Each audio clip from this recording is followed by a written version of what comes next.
What's up, you guys? We are back once again to continue our build. Got prototype number 3 here, essentially. Made some more changes, adjusted the bezeling so that way it no longer overtakes the monitor bezels. And so now we get to weld it all back together, but I've got all the parts printed, ready to go. And then today I'd also like to design the housing for our GNS 530. And then possibly as well as the housing for the, why can I not think of the name? The Gear Falcon TPM that we're going to be attaching to this. So should be a lot of fun. And I learned a few things yesterday from a few of you guys. So we're going to be incorporating some new parts. I have to wait for them to get here, but it should be a lot of fun. But let's see here. Let's get my webcam on. Why is my camera not turning on? It's not very nice. Let's see here. I don't know why this is such an issue lately.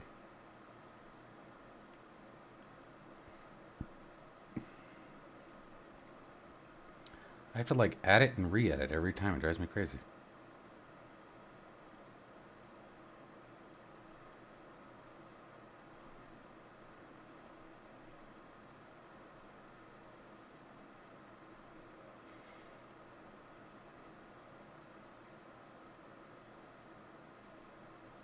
Hey Terry, how you doing, man? Thanks, buddy. Appreciate that.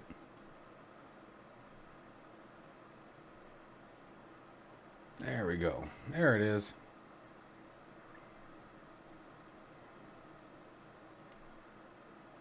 Put that up there today. All right, let's start. So we're going to start just by welding these all together just like we did yesterday.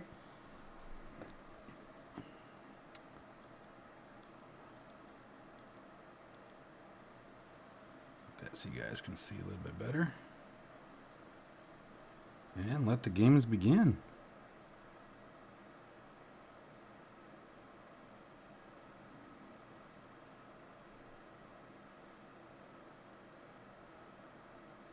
Should we get those seams real nice?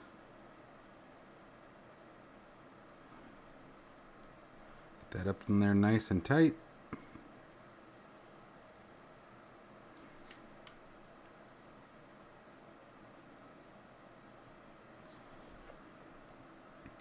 Little damage on this leg here where I made it a little too long, the leg itself,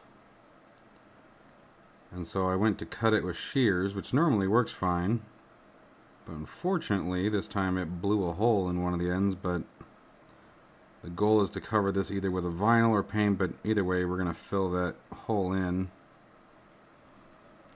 or I may just leave it. I don't know yet. I haven't decided. All depends on how detailed I feel like getting today. I'm definitely not going to reprint for that.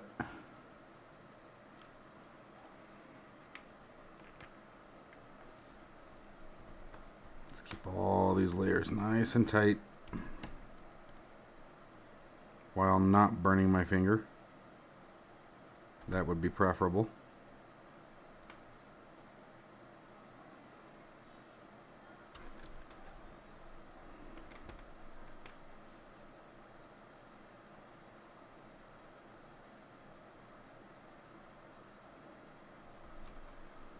Again, the idea behind all of this stuff is to get you guys to start designing your own stuff. And if you missed the other live streams, make sure you guys go back and watch that. We walk through how we designed this in Tinkercad, the printer I'm using, the tools I'm using.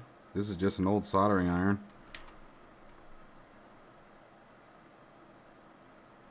And we're going to be putting the gauges in with Air Manager, so we're going to get some tutorials on that, although I'm definitely not a pro. Everyone in live chat yesterday taught me more than what I already knew, which was fantastic. I was very grateful for that.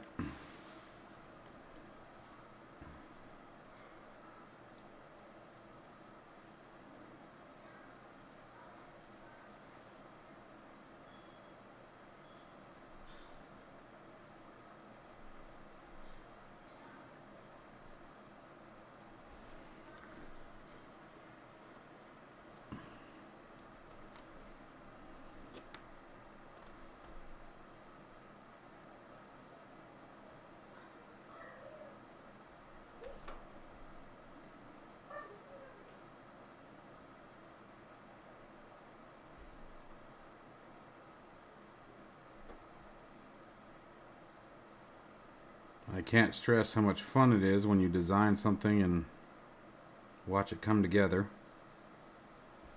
Definitely enhances the experience. Makes it feel more like yours, you know what I mean? And that's the big kicker. Make it yours. Especially with the economy the way it is and things being expensive as they are. Even if you don't already own a 3D printer, it will pay for itself very quickly if you really dive into this. I mean, a couple of touchscreen monitors and you can literally make a full cockpit. Now, even the monitor that's going behind this isn't a touchscreen. I didn't quite get that lined up, but it's alright. We'll just have to deal. I didn't catch that edge wasn't lining up. It's kind of frustrating. Let's get in the center here. Get that to bind up nice.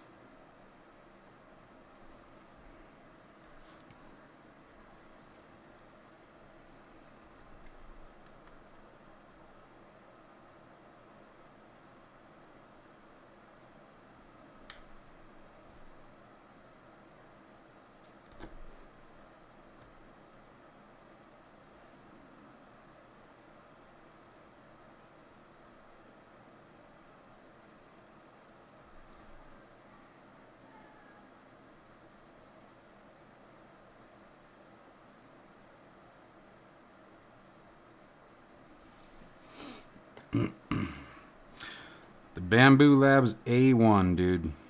If you're just starting out like myself, it takes about 15 minutes to set it up from out of the box. It takes about another 30 to 40 minutes for it to do all of its initial calibration.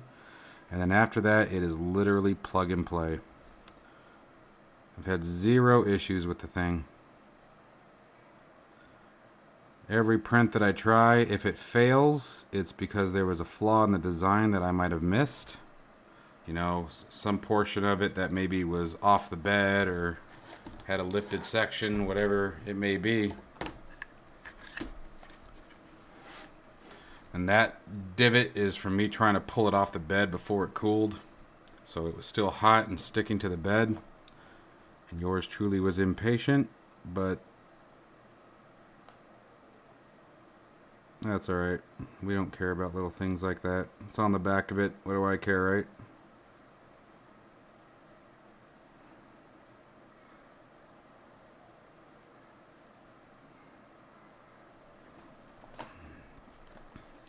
.3D printers are definitely cool.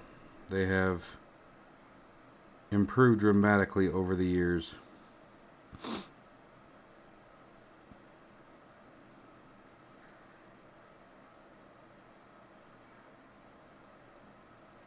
And I also bought a new welder that I'm going to show you guys later on this evening. It was $120. And we're going to be welding some 16 gauge, 3/4 inch and 1 inch tubing, making the mount for the Moza force feedback yoke to go into the flight rig. And I'm going to show you guys just how easy it is to weld when we're talking about something that isn't structural, doesn't have to hold a ton of weight, and hopefully going to show you guys how to do it better than they do on some of these guys on Forge and Fire. I was bringing that up yesterday. It drives me crazy. Forge and Fire. A number of these guys that are amazing blacksmiths and can't use a MIG welder. They're just so easy to do. And I mean that in the most respectful way possible. Like, I think people are afraid of it and think it's harder than it is. It's just not for what we do. We're not doing structural welding. Nothing that we're doing is... We're not making real planes. They don't actually have to fly. We don't have to worry about stress and things like that.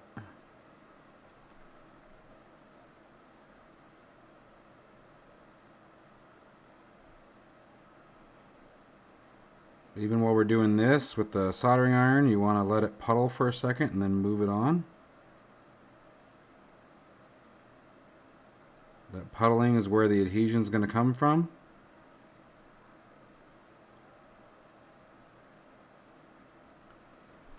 because they're actually looking a lot better than they did yesterday. Mr. Al, how are you, my friend? I'm doing okay. I'm tired. The usual. Oh, we already did that part. But I'm good. How about yourself, buddy? The weekend treating you okay?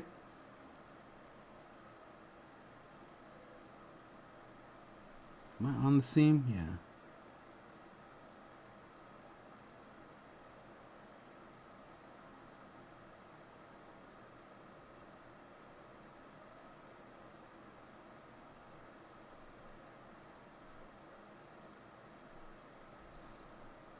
As soon as we're done here, I've already got the mounts for the monitor to slide in.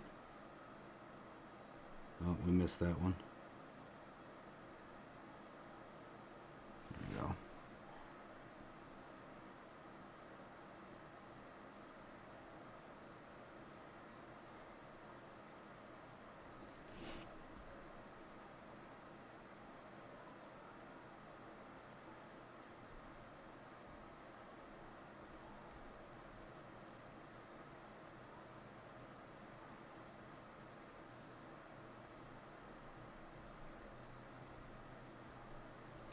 All right.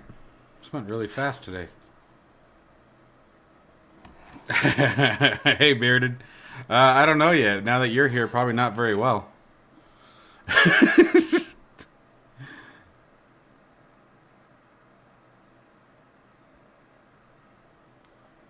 I'm sure it's fine, brother. We did reboot last night. All right. And that seriously wasn't your fault, dude. I hope you really don't feel bad, and I hope you know I'm just playing with you. There's no way in hell that restarting it should have caused that. What that tells me is that it had a service outside of it, probably a dependency that didn't restart. Damn.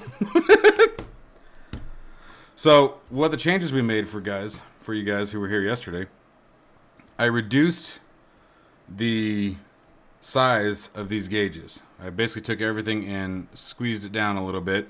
That should bypass any of the bezeling for the monitor itself.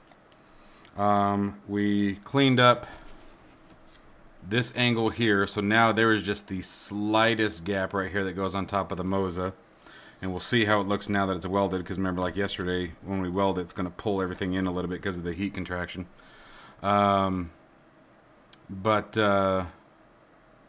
Whatchamacallit, any gap that's remaining, the felt is going to take care of. I'm going to see if I can fill that in or do something with that.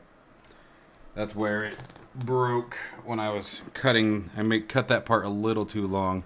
I'll show you guys what I'm talking about here. Right there. Now, I've never tried to do a fill like this before, so we'll see how this goes.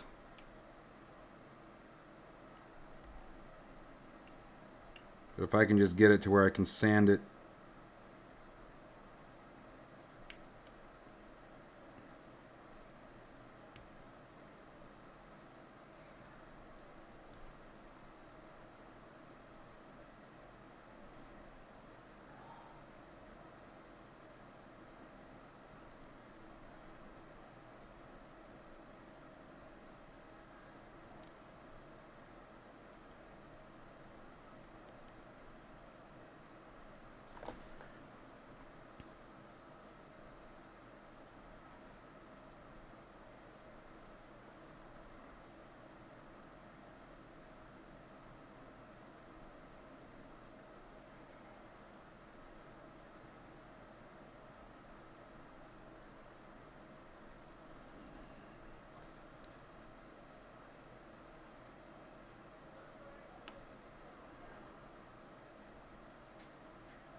Not the prettiest, but like I said, I'll be able to sand that at least.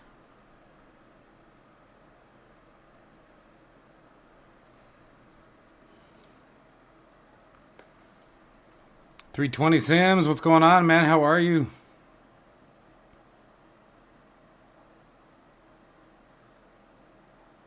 Oh, nice, man. Oh, hey, where did my...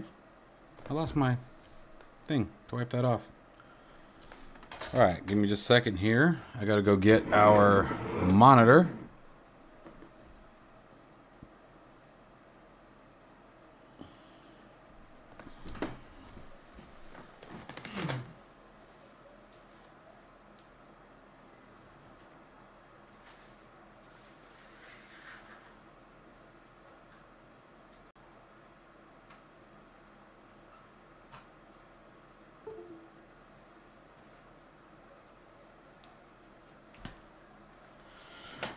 All right, and this time, let's make sure we don't do this backwards.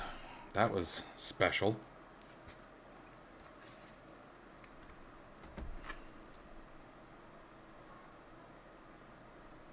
Okay. Then I need the stands. So this is how they all printed out. And you just give them a little squeeze.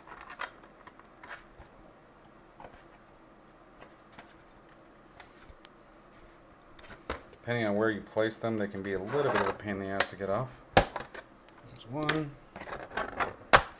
2, 3.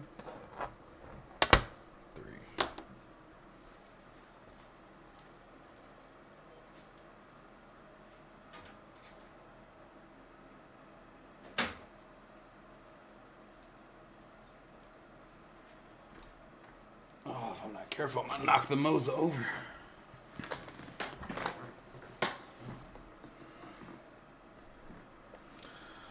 I don't know, man. I don't think so. Not to sound like a broken record. I hope I don't. But I'm a single dad now, 3 kids, and full-time. Mom lives in New Mexico, so I don't know that I will be able to make that. I want to. I very much so want to. I think we'll do what we did before and start with this edge. That seemed to work out pretty well for doing this. Let me make sure that keyboard's off. I want to. I really do. I have a lot of fun when I get to go to those. But, you know, living in Tucson too, the price to fly to Rhode Island is pretty high. All right, let me make sure I actually put this on correctly this time. Hey, first time. How about that?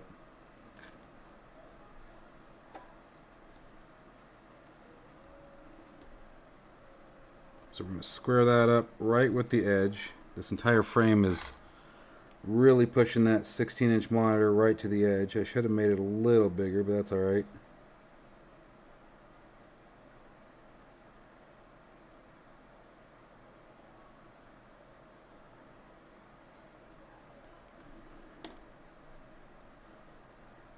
Get that on the edge. There it is.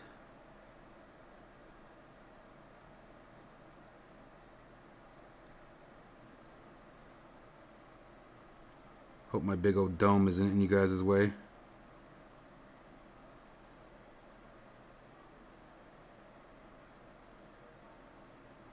Little unintentional ASMR for you guys. I think it's soothing as hell to watch. Yeah, the hotel prices, that was the other thing that caught my attention. I was looking last night because we were talking about it a little bit here on stream, and holy crap, dude. They're bad. 320, they're bad. The hotel prices are crazy. Excess of 3 a night is what I was finding.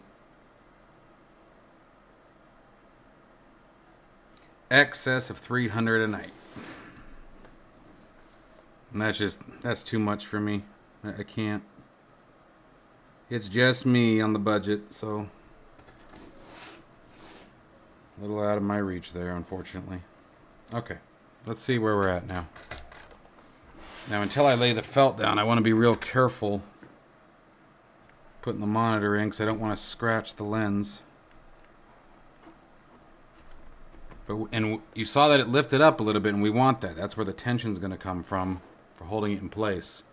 But there we go. Look at that. Look at that. No bezel showing. So now when we make our gauges today, it's just make the gauges. So we're just going to leave that on. I'm going to make sure it's nice and snug. The heat from the soldering iron shouldn't affect the monitor. It's not that hot, you know, don't touch the monitor with it. But let's do the bottom side here. And we're going to push it up real tight against everything. I know my hand's sort of in the way.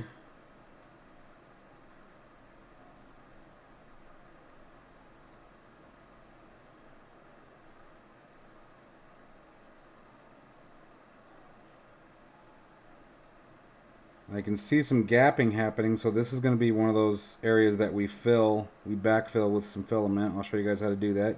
Basically the same way I just tried to do that repair over here.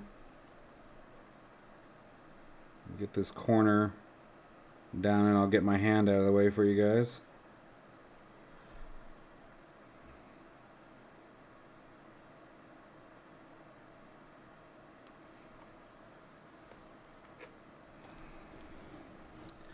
See, I'm 6'1", dude. So I remember years ago now, it's probably 8 years ago, I had to fly from Boston to Phoenix. So my company, I live in Tucson. The company I work for wanted to send me to Boston for some training, some software training. And so I went out to Boston, and the flight there wasn't too bad, actually. And I usually hate non-direct flights like anyone else. But I'm actually really grateful. So we went from Tucson to Chicago. I think it was O'Hare. And then O'Hare up to Logan. On the way back, they thought they were doing me a favor. First off, you have the divider between, what is it? I guess it would be first class and economy. I was flying American. And they have me right up against it. So my legs had to be like this the entire time. And they flew me direct from Logan to Phoenix. 6.5 hours I was like that. And of course I'm in a middle seat to boot, right? I'm not even on the end seat again. And at this point, like I'm still 6'1". I'm 6'1", 258 today, right? Then I was 6'1", 305, right? So, dude, it was so bad. So I don't ever want to fly small that long again, dude. Oh my gosh, I was so uncomfortable. I was in so much pain by the time I got off that airplane. And then I had to take like I think it was just an Embraer from Phoenix to Tucson, a nice 20-minute skip. Long enough to get up to 14,000 feet and come right back down. But it still beats the drive back, I guess. Yeah, dude, it sucked. It sucked so bad. And so I always told myself, like, my plan, honestly, before everything went south was to go So when my ex and I first separated, you know, she ran off with blah, blah, blah. But when we first separated, she was still in Tucson. Okay, cool. Then she went from Tucson to Phoenix. Okay, that's still cool. You know, there's still someone to watch the kids for that long. And then now she's in New Mexico, and, well, now things get a bit more difficult. And so my initial plan was I was going to save, and I was going to be that guy. I was going to save for it, and I was going to fly first class because, you know, I didn't mind long flight in first class. It's my legs. It's my legs that kill me. You know, I'm just too tall for that, and I'm tall in the legs. And so, you know, I was all ready to do it, and then just, you know, unfortunately, life is life, and didn't work out that way, right? So, to backfill, we're just going to take that filament, lay it into our, because there's a bunch of creases and a bunch of gaps, I can already see it. So these are all obviously break points. Not that it's holding a lot of weight again, but still. So we're just going to lay that in there, and just like we did before, just tap it, wait for it to melt, push it in a little bit.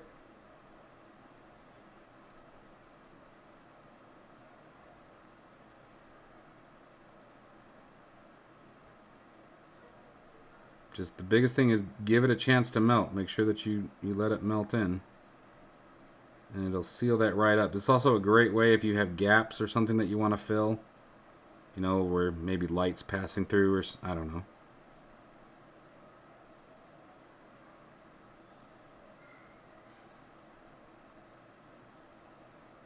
But you always want to pull, don't push. So never push.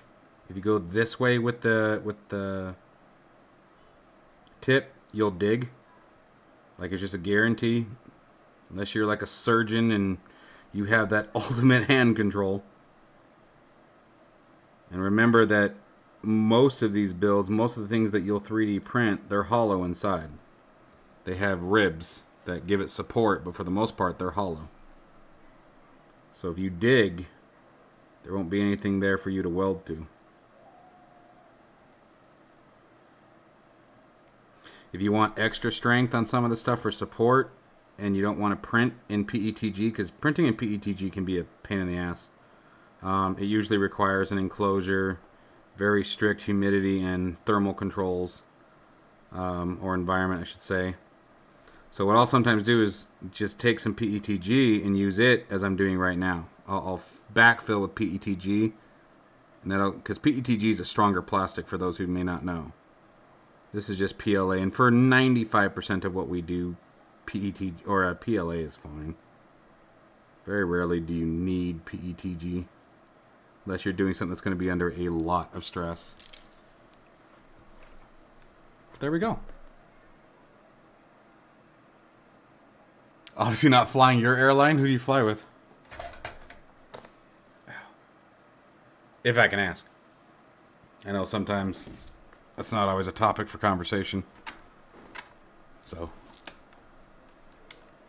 if you can't, no worries. I understand, sir. Okay, so this one's a little bit trickier because these two didn't line up very well. Which sucks, but that was my fault when I was welding them together. Ah! I almost put it on upside down. That would have pissed me off. So I'm going to sort of do something like this, and then we'll come back and fill that in. All front here. Are you actually a pilot? When you say jump seat, I would assume so, yeah?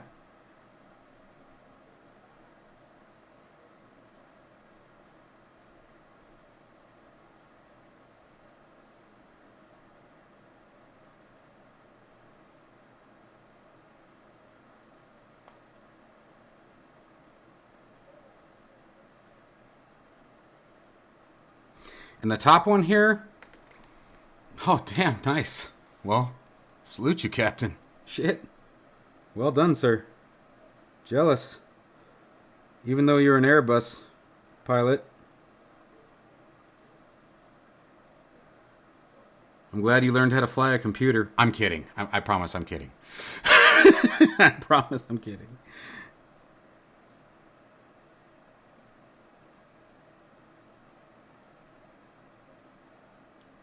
I love them all. I just love aviation. It's amazing what we've done with it. It's amazing where we've come with it. I'm just giving you a hard time.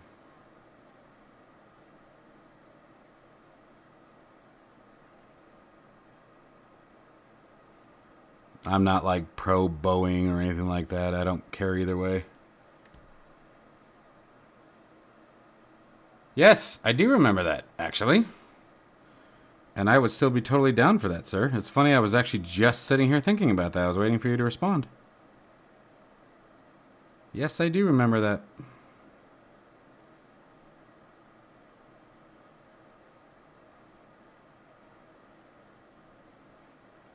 I know you guys can only see my wrist. I'm just fixing that top portion there. Right there. Getting that in so that way it's not a lifting point. The top one, you don't ever need to backfill. I mean, as long as it's there, because the top one's not really holding any weight. I mean, unless like there's a real serious, something going on there. What is that? Oh, that's part of the monitor. But there it is, guys. We got it again. Ta-da!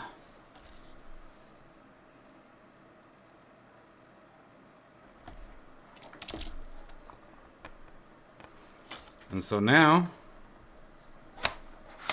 we just slide that out. Slides back on. Voila. The only thing I wish I didn't, I wish I had put this stand on this side because my USB cables come from the right, so it would be easier to slide in, but that's fine. That's nothing. I can just come in from the other direction, but...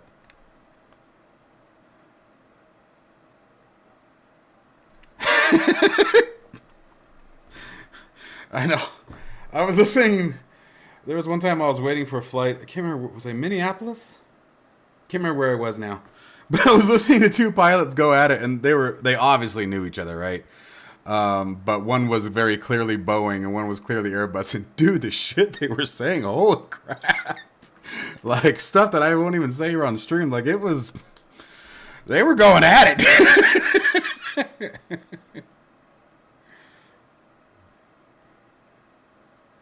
Boeing pilot ended with him telling him to go fly his female happy time tool. I was just like, shit. It was funny, dude. Yeah, I really love it. I love the camaraderie.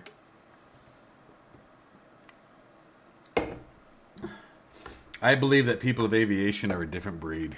Whether you're an aviation enthusiast or actual pilot, we're a different breed. We talk smack in different ways. I remember listening to two fighter pilots talk smack to each other at an air show one day. One was a hog pilot and the other one was a eagle pilot.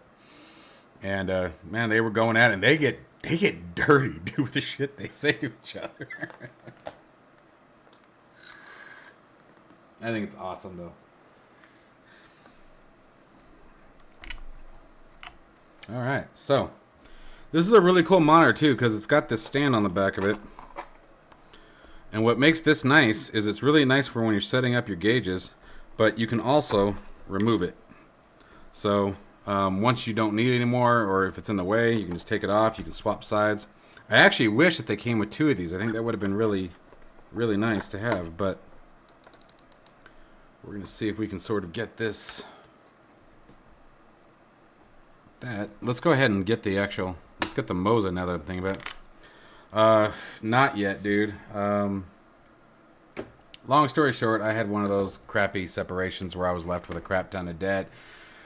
Got a car repoed, all that jazz, like, so my money had to go elsewhere. But hopefully this year, give you an idea, I've taken almost $13,500 of credit card debt in a year down to $4,000. So things I didn't know that were happening. So, you know, it's okay. It's okay. All right, so there's our Moza, but it is still very much so. I've even got a headset. I've got my flight bag. It's happening. Just got to take a little longer because, like I said, now I have the kids full time. Like they're with me all the time. They're gonna see their mom, I think, for about 2 weeks in June. Other than that, they're with me.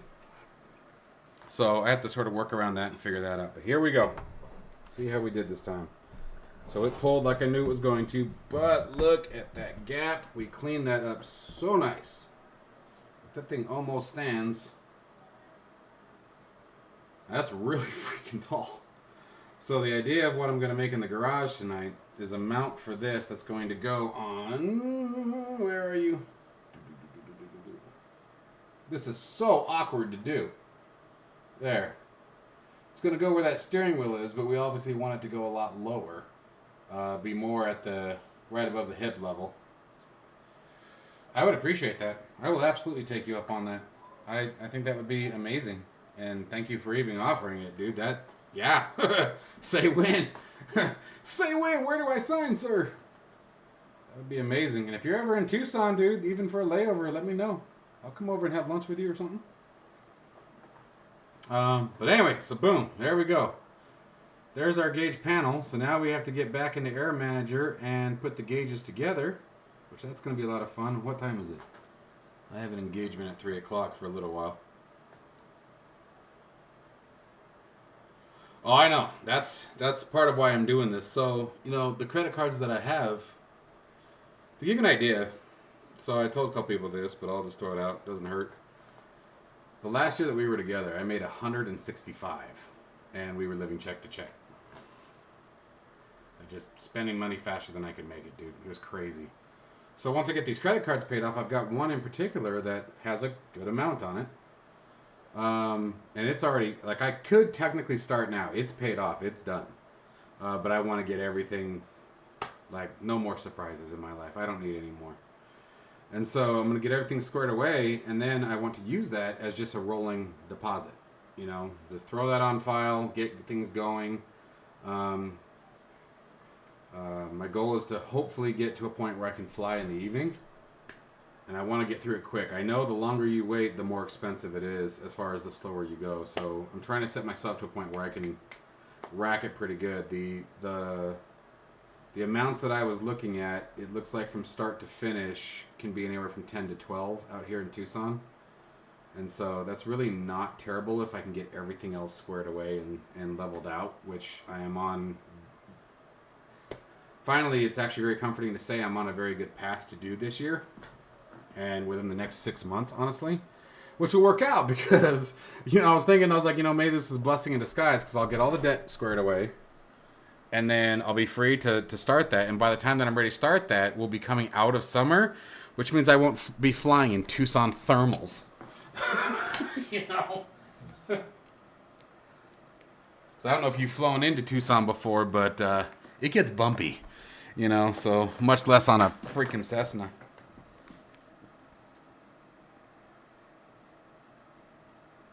And see, I think I can do too, The CFI rates aren't even that bad. The just like anything else, where the sting comes in is the fuel. The fuel cost is pretty high. But we'll make it work, right? All right, let me get the felt, which I think is up here, so we can get that squared away.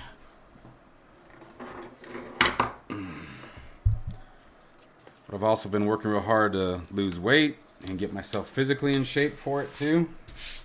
The only thing I'm not looking forward to, I'm not gonna lie, is stalls, which is funny. I've been on an aerobatic flight before, and it didn't bother me, but something about stalls just shake my you know what. So I'm not looking forward to that part, but everything else, we'll get through it. Oh, you're based in Philly? Okay. Well, that would still be cool, man. Like I said, if you ever... I don't even know... come to think of it, I don't know that I've ever seen Frontier in Tucson. I don't know if they fly out here or not. Maybe. I gotta get some scissors. I'll be right back.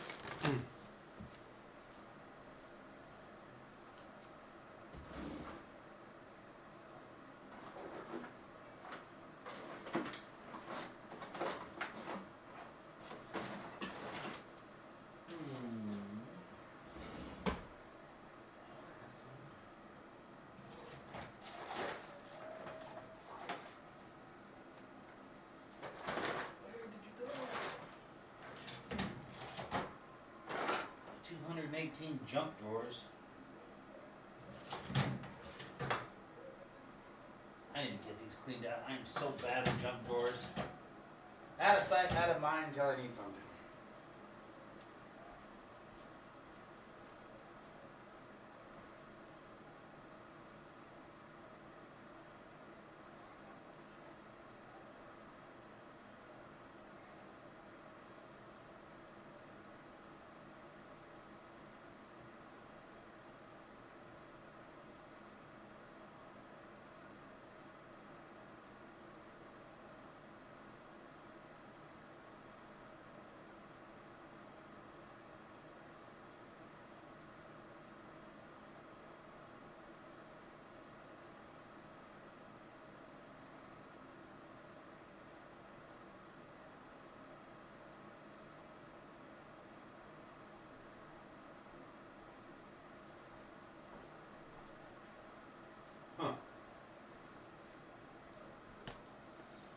Can't find any of my scissors.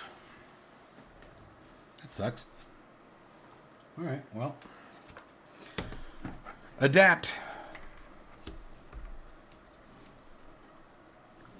He says stalls are fun.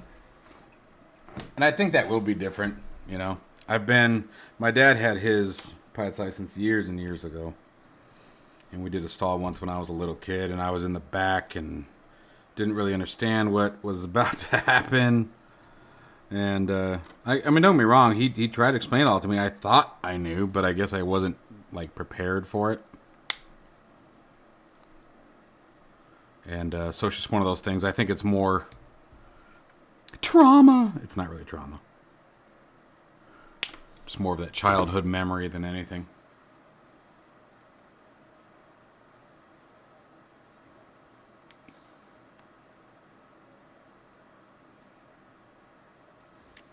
Alright, let's take that.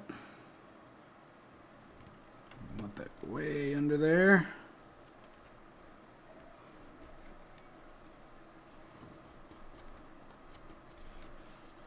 This will protect the screen from getting scratched.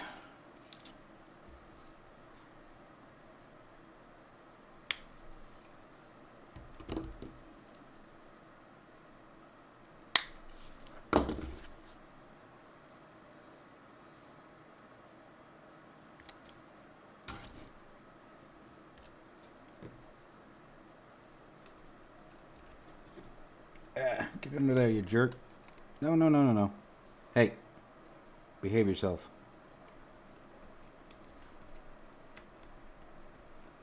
Get your ass under there. Thank you.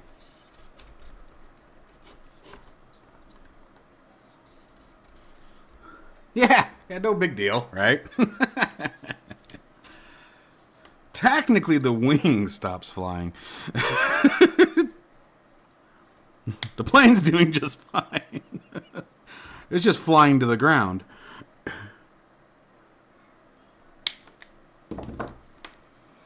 I heard someone say that they don't think they even make you practice stalls anymore. I'm like, how could you not? Like, that's a pretty important thing to know how to recover from, I feel like. Like, that's one of those ones that you're like, you'll be fine. Like, no, let's go ahead and practice that. Let's make sure you know how to bring my plane back down. You know?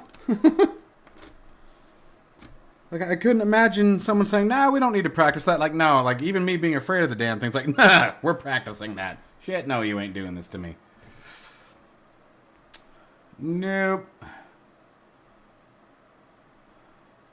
Oh, it's a reminder for my work call. It's not really a call. I just got things to do, but... All right. So now, just like before... The other nice thing about the felt is it adds a bit more tension. So the first couple times until the felt sort of shapes to what you're doing, it'll be a little challenging to put in there. Come on. I ran into this last time too, and then now it slides perfectly, so it just takes a second. There's a lip right there that's being a jackass, is what's happening. I'm a little worried I'm going to break that stand off. Come on, get up there. No, dude, you're killing me, Smalls.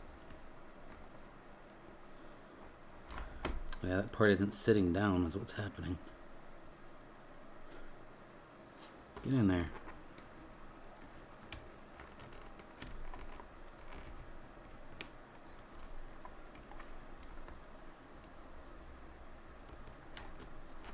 Doing it over here, too. Son of a bitch. Oh, come on now. You didn't give me this much trouble last time. Oh, you just flat out rolled. You suck.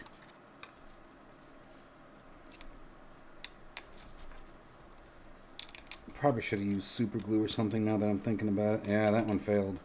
I'm going to have to pull that one out. It stuck to itself. We'll see. Maybe I can salvage that piece. Maybe we can still salvage that piece. You know what I should have done is made it so the felt came out past the tension point. I didn't think about that.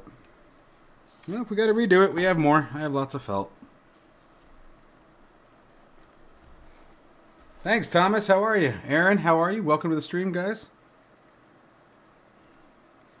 It's getting there. I think I'm going to have to... Yeah, let's just relay the felt. Let's just relay the felt. I don't want to fight with it.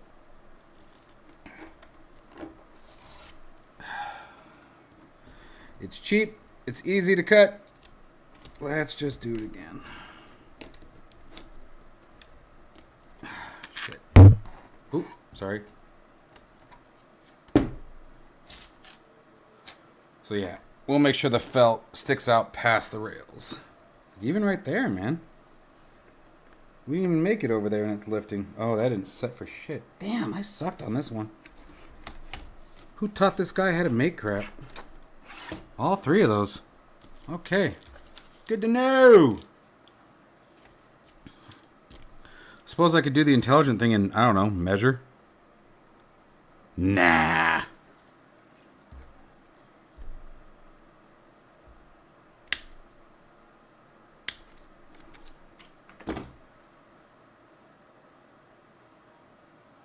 Thomas and Rich, you too, man.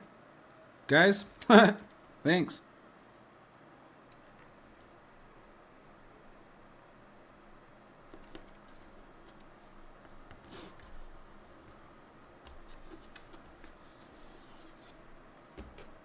It'll work. No, it won't. Maybe it will. Got the job done. Arm's been hurting super bad right here. A lot of pain. I'm not sure what that's about. Got to the point I can't even work out at night.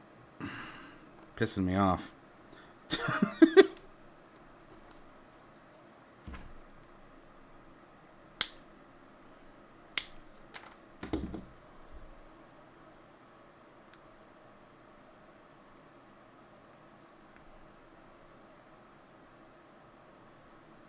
Yeah, it's definitely getting there, Thomas. It's definitely getting there. It's a little both. You know, my biggest thing is, you know, I'm definitely into DIY. I do a lot of DIY, and my thing is the less I have to rely on somebody else or something else, the better. You know? And so, initially I was just going to sort of do this off screen. And then I got to thinking the other day when I was designing all of it, I'm like, hell, maybe everybody would like to see it. So I decided that when I'm working on it, I'd go live.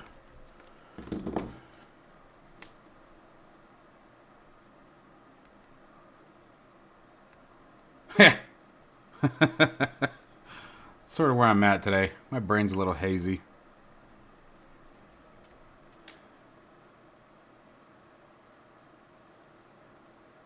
That's exactly what it is. 320, that is exactly what it is. You hit it right on the freaking head. The hammer isn't bothering me as much as reverse. Like this. Go to do a reverse and it's lighting me up. But even the hammer curls coming up from here. And it's always on the extension. And then and it's been like that for weeks. Like, I literally went 2 weeks without even so much as trying to lift. Oh, that's still on. Oops. Went almost 2 weeks without trying to lift, thinking, you know, I'll give it a break, whatever, because I work out almost every night. At least I did.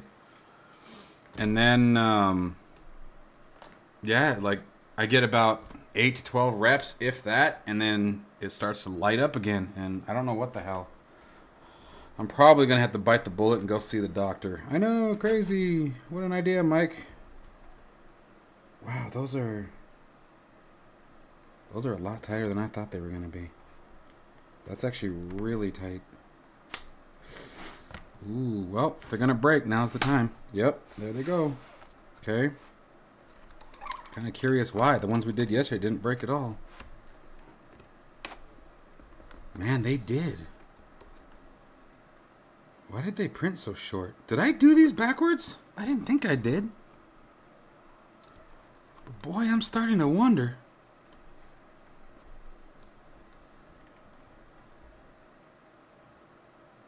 Huh. Where's my... No?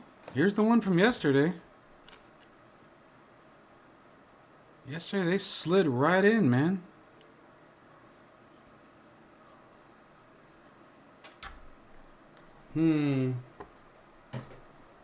Well...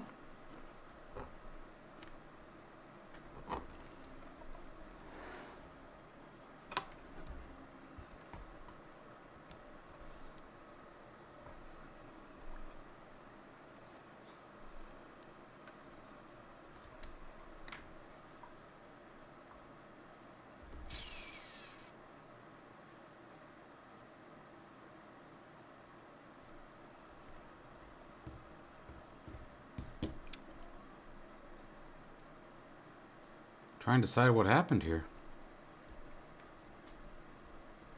I mean, worst case scenario, I can cut those out and make new ones, extend them a little bit. Just really odd that that even happened. It's the exact same design we used yesterday and they were fine.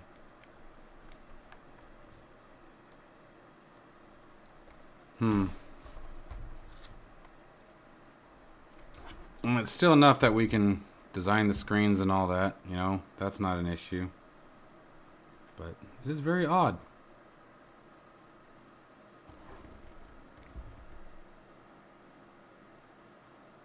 I wonder what happened.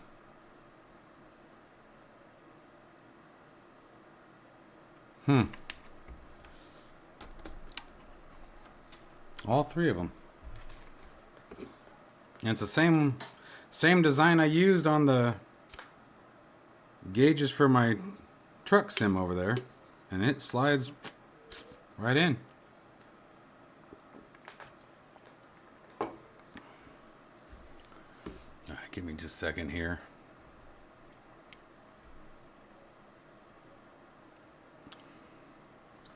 Got a little bit of work that I have to do, but nothing crazy.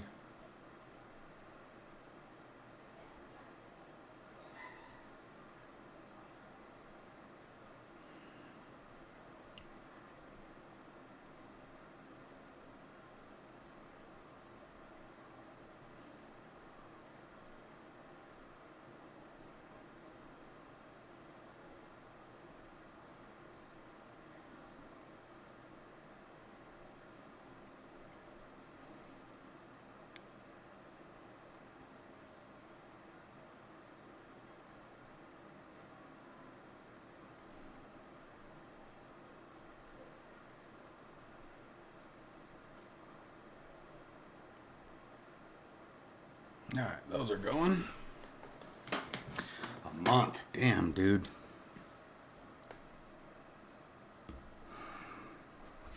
Well, it's nice to have something to look forward to, right? It's nice to have something to look forward to. So, the next step, so what I want to do is make something that makes this sort of come to here. We're going to get rid of the frame, so let's actually do that now. Damn, it's dirty. Someone needs to get better about dusting his crap. Oh, the dust. Fighting the dust in Tucson sucks. Constantly fighting the dust. All dust, and 2 days from now, everything will just be just as bad. Drives me batshit.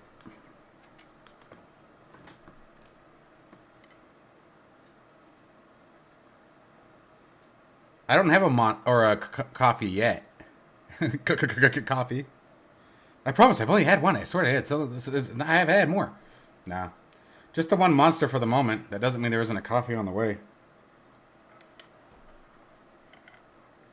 So one of my daughter's friends, my oldest daughter is 20. She had a friend that got into a bad spot and staying with us for a while. You know, basically as long as she wants. She's a wonderful help around the house. Absolute sweet young lady. Anyway, long story short, she's the one who tends to bring Starbucks home. I don't ever go out and get Starbucks, but if it's brought to me, I won't say no. You know? I need to get a towel or something. That's disgusting. Ugh.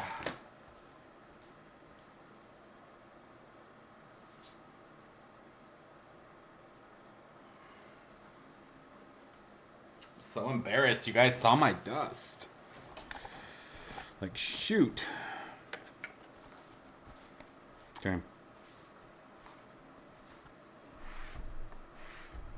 There we go. So, there's our GNS 530. FlightSimBuilder.com. Cheapest on the market that I can find, and absolutely phenomenal quality. Absolutely phenomenal quality. Things work great. They sync up perfect. Popping the screens in is so easy.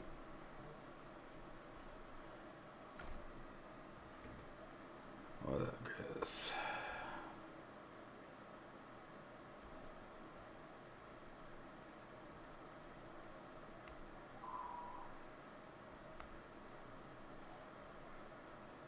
Okay. So, the idea is we're going to have to make a box that will mount to these, especially if I have to redo that stand. But remember, this is going to be the yoke. Then off to the right, we're going to have, I'll show you guys that too.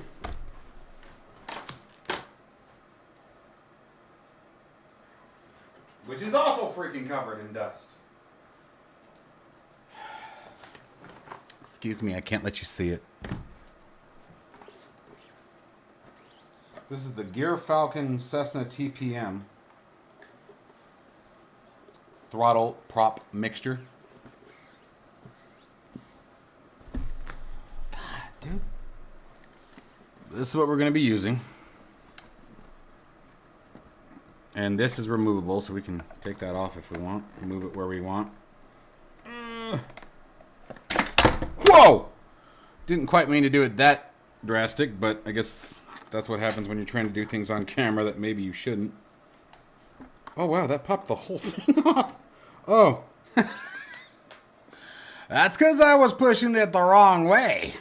I'm actually really glad that's all that happened. I could have broke the shit out of that. I was supposed to be going that way. Oops. Hey, Ron or Rob over at Gear Falcon, you did good, pal. Oops. Anyway. I love using this thing. I use this thing religiously. Anytime I'm doing a GA flight, I'm usually using this. But very well designed, as you guys can see. Have you ever stress tested it? Why, yes. Yes, I have. To a probably inappropriate point. It was tested beyond specification requirements.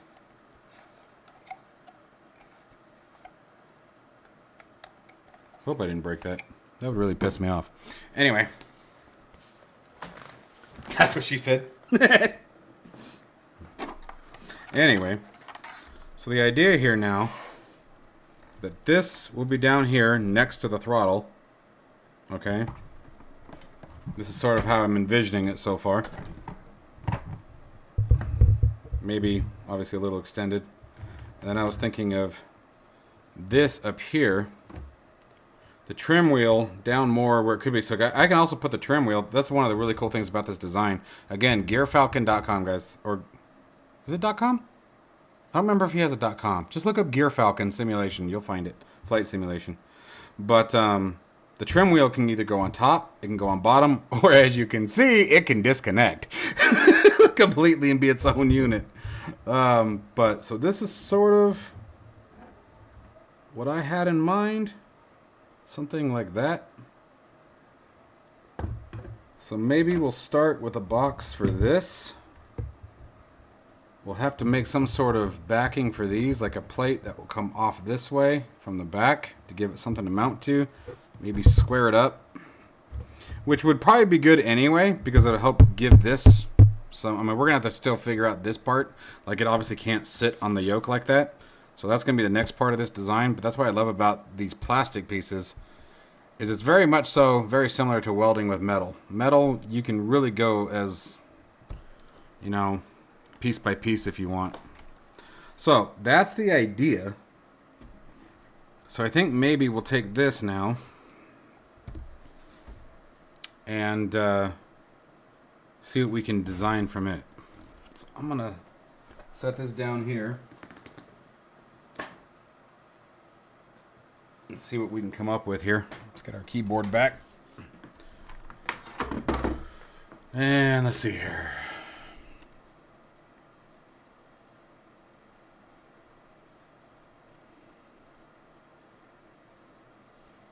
Doing some stuff for the old day job in the background, so bear with me.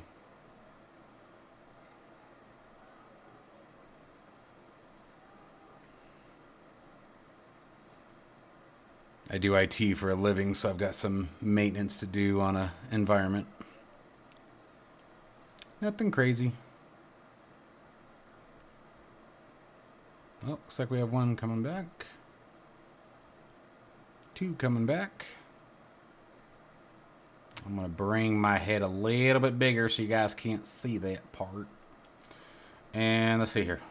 Let's find our display capture so you guys can see the display. Yeah, that's actually it. let's take the Droid cam and shrink it down. We'll put it back over here for now. There we go.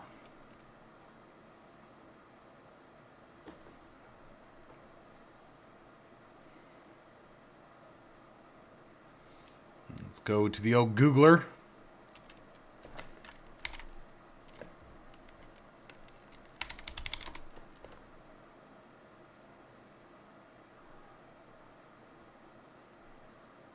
I know you guys can see everything for a second. I promise I'll get rid of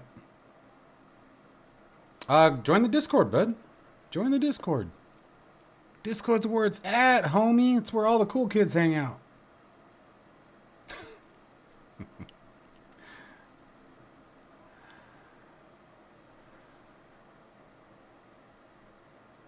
I feel like that chat isn't working real well.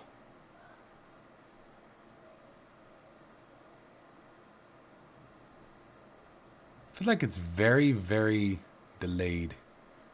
Let me look at that for a second.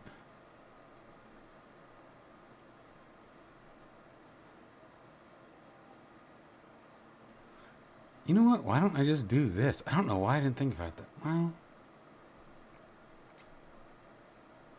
appearance. It'll work for this video at least, I guess. But let me give you guys a chat because I stream on multiple platforms, you guys know, so I want you guys to be able to see everything. But let's do this.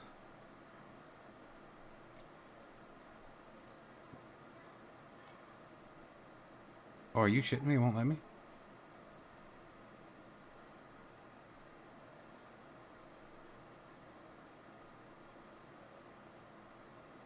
Window capture.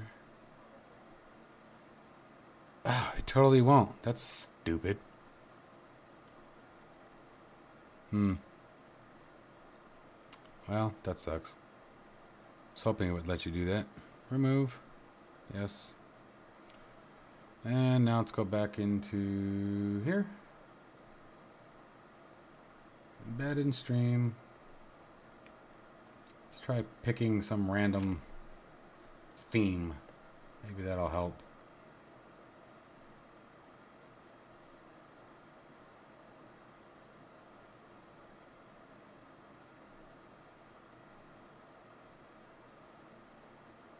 Okay.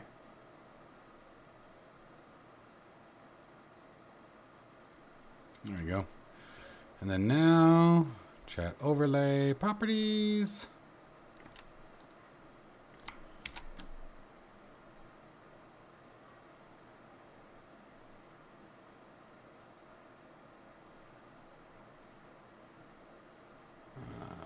Let's see here.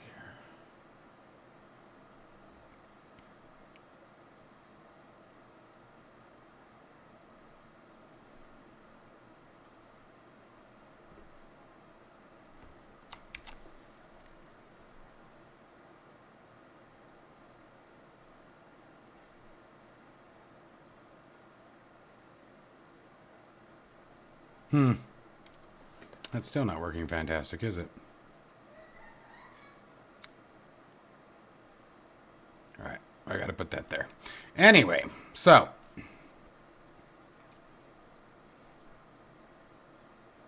we're going to piece all of these together in Tinkercad.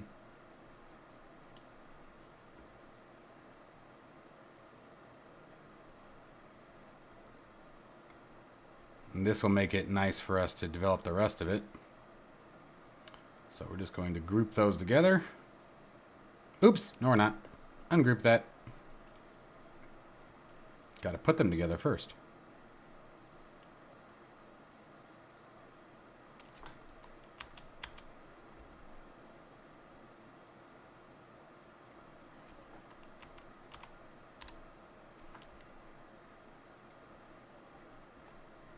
There we go.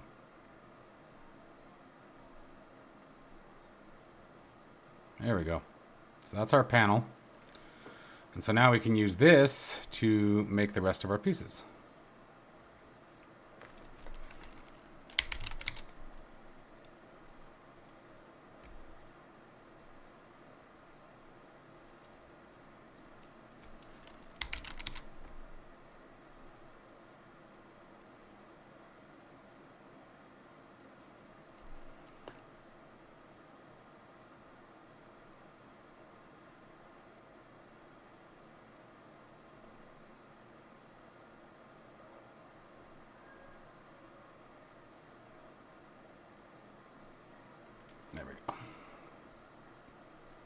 Oops. There we go.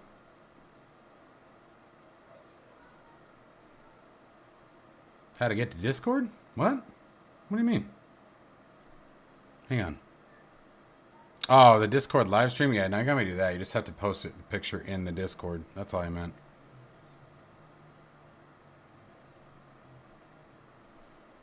I see what you mean. Yeah, no, I just meant put your picture in Discord if you wanted.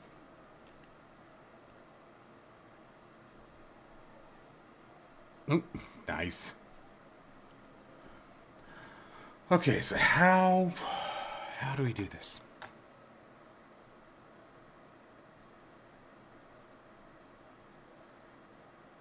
We need to... I think if we just make a frame that matches this, that will go down the back, that would give it the stability it needs to stand upright.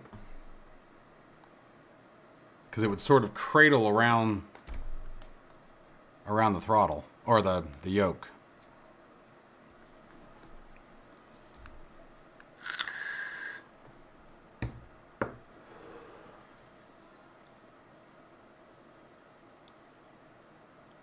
And I think the longer that we make it, the more rigid that would be. And it wouldn't have to be ridiculously long, so...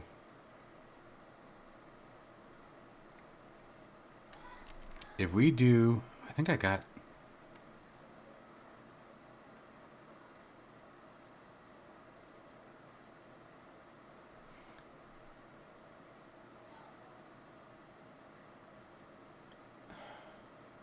trying to think. Where's our chat? What happened to our chat? I have to leave that up to see the chat? Knock it off.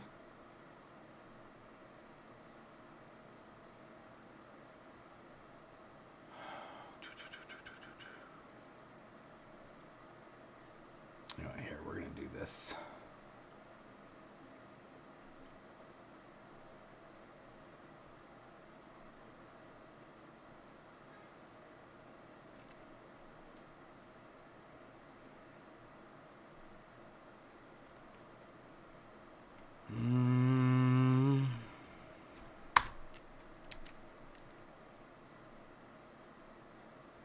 There we go.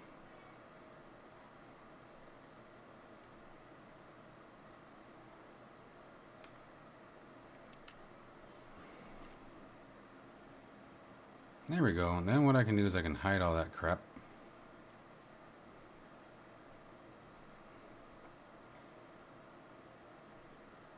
Let's turn that window off. There, now you guys can see everybody's chat. That'll be better, right?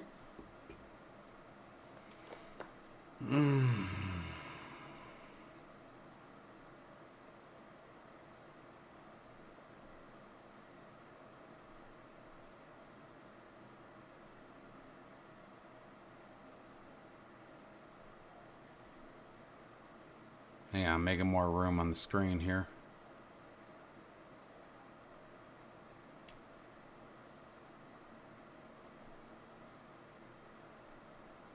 Stupid mouse. Knock it off.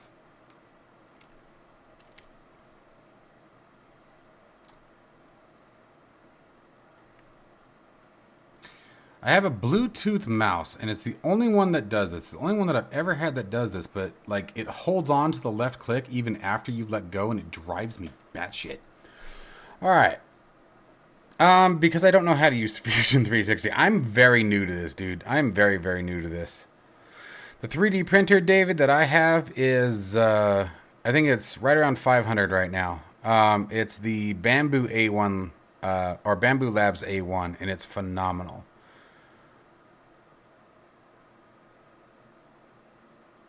Yeah, I know. I see that. That's why I put this up here, so that way you guys can see everything now. What is that behind me, like the room? This is actually my master bedroom that I turned into my office. When I became single, you know, I don't need much, you know, so it became one of those like, why not?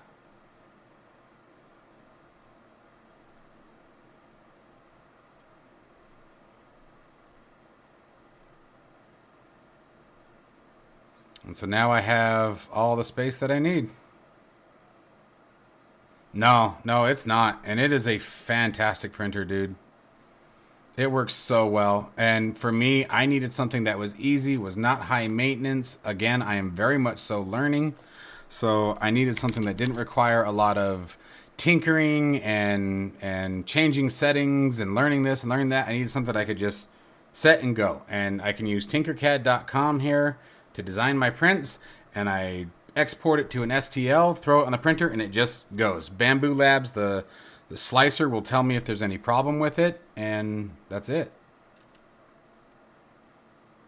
Oh, the simulator? That's my truck, dude. Well, that's actually everything. So, let's see. Let me get this on here.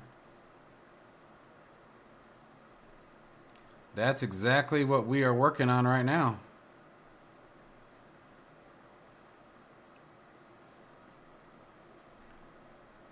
So right now it's set up for trucking. It's got the Moza AB9 as the shifter. That's the DOF Reality H3 motion pit, triple 50-inch screen TVs, and the trucking dash that I made just like we're doing right now for Flight Sim.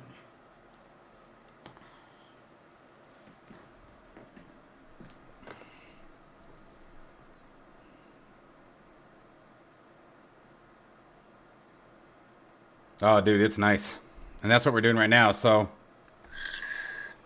later I will also be out in the garage. And I was thinking about doing a live stream out there. We'll see. Where we'll be welding, cutting metal, and making all the framework for all of this to come together. So anyway, let's get back to work here. Thanks, man. I appreciate that. It's been a lot of work. Long time coming. So I think what we're going to do here is we'll make this like 5 millimeters thick. Drop it right to the edge. Of course you can. As long as you're ready for me to tell you that it's terrible. I'm just kidding. Yes, you can always give ideas. Always give ideas. I am doing this so much more difficult than I need to. So much more difficult than I need to. At least I think I am. If we just do this, and I drag this down to here, and I drag this over to here. Okay, let's just make that a solid 268. We're gonna hide. Actually, I'm gonna move that for just a second. I actually want to ungroup that now. I'm going to take this and ungroup it. Take this, ungroup it. The hole is what we want there. Actually, no, that's not going to work real well. Because these aren't a hole. Oh, yes, they are. No, they're not. I was thinking I could just take that shape, extend it, cut it out. I guess I could do that with everything, but... yeah, I guess let's try that. What's the worst that can happen at this point? Let's make that like 50. Wrong one. I hate it when it does that. So let's click over here. Hide that piece. Give me this, that, 50, that. Take this. Put it here. Going to align those to the center. Okay. And then how tall do we want this piece? 20 is probably not going to be enough, actually. Probably should go with 50. Okay. Then we'll take those two. Group them for a minute. Nope. That didn't work. Where's the hole? Oh, that's why. Okay. Take that. Come on, jerk. Take that. We're going to align it. Take that down. That should be level. Yes. And then we're also going to take this. Align again. To here.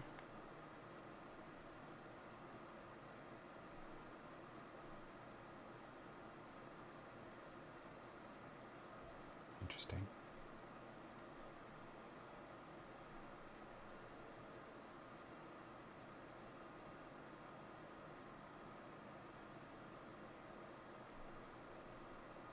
What?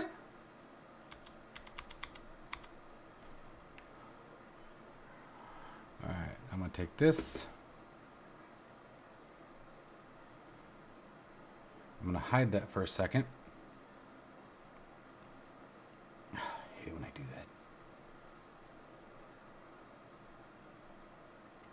I'm going to take this, do a Control-C, Control-V. Take that, move it out. Because we're not printing any of this again, so I don't necessarily need this for this particular STL.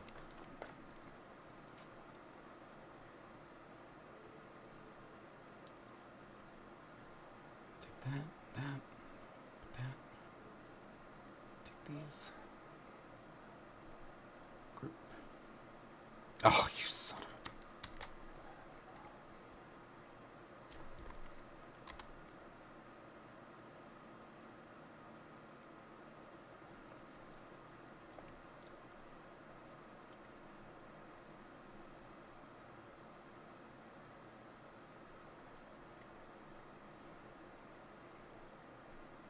Boom. There we go.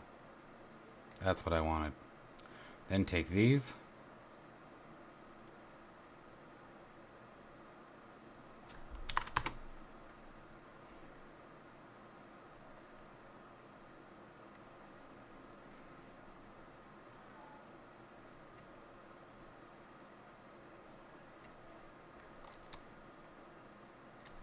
And we'll align those. Won't let me align it to the top. Why not? Oh, crap. No, I did not want you to do that. No, do not do that. Absolutely not.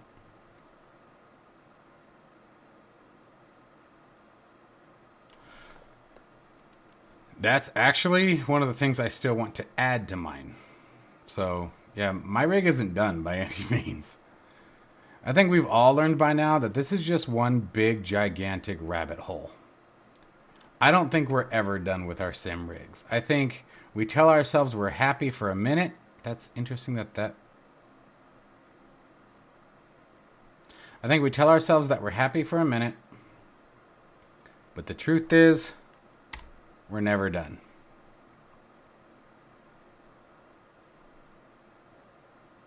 Odd. Okay.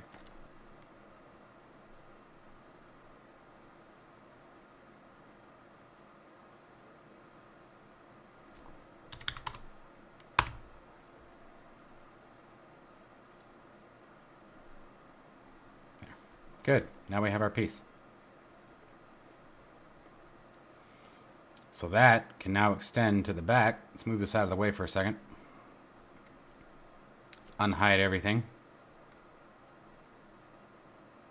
Oh, I didn't duplicate those pieces, did I? Shit. That's okay.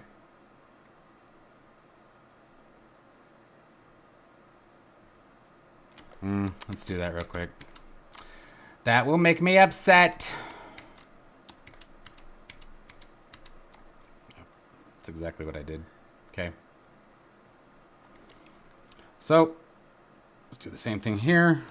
Control C, Control V. That'll be fine. Then take these. hide them. Yeah, no. It never ends.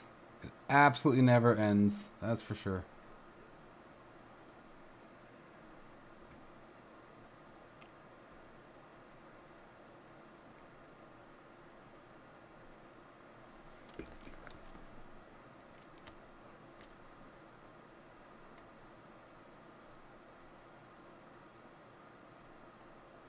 And let's reset these sizes. Make that a solid 217 like we were going to. Take the height up to 50 like we did.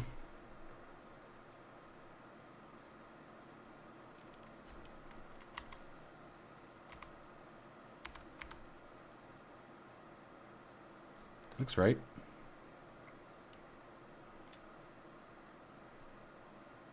Nice. Oh, you know what I just realized that did? Ungroup that. I just realized I grabbed that. I didn't want to grab that. There we go. There we go. Let's change the color. Everything's always red. Let's go for pink. All right. So there's that. Let's fix this.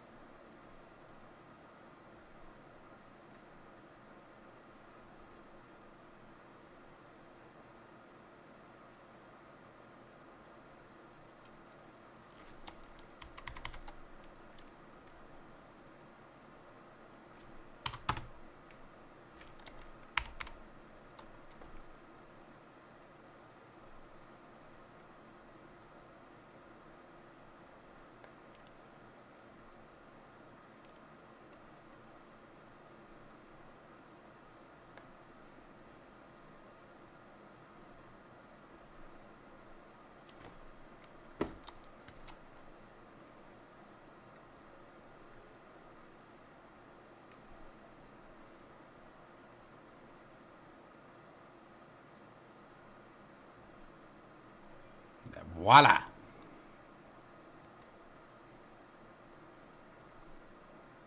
There we go. Now we have our place to work with.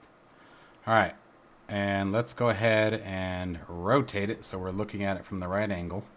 Well, actually.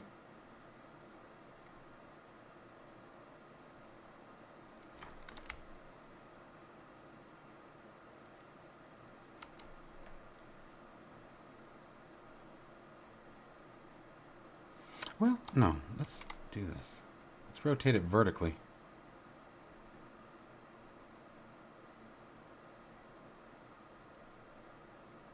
Okay.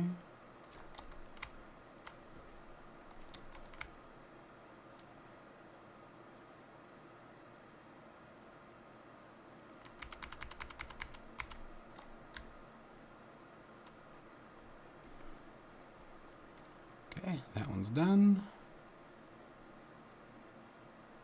That one's done.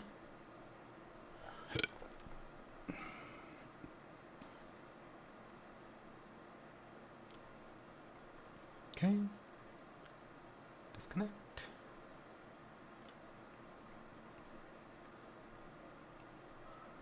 Actually, no.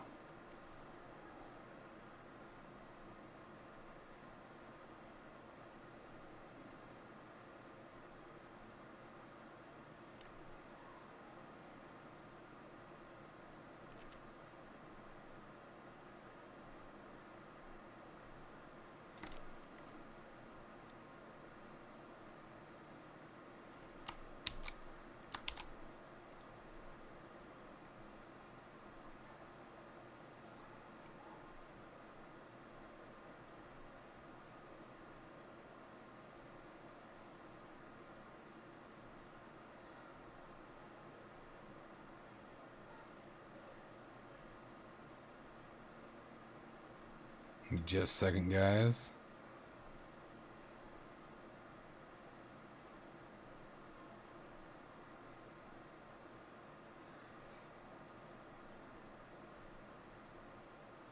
Okay. All right, let's see. So then if we take this, we do the same thing.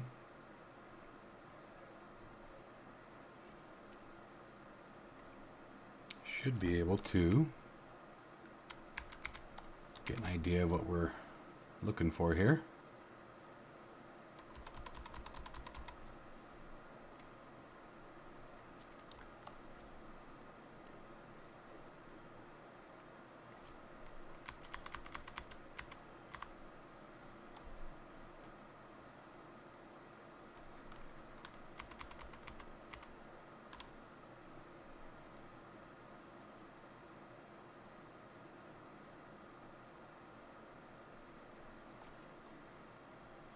The G1000 is nice. I've got one sitting right up there. My thing is, I like the older gauges. I like the older steam gauges. So I try to focus more on the analog. But like the GNS 530 is that perfect balance for me, you know?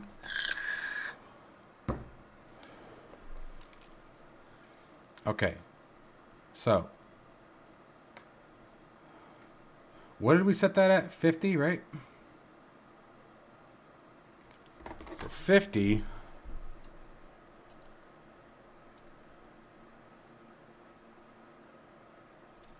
It's really not much to mount to, is it?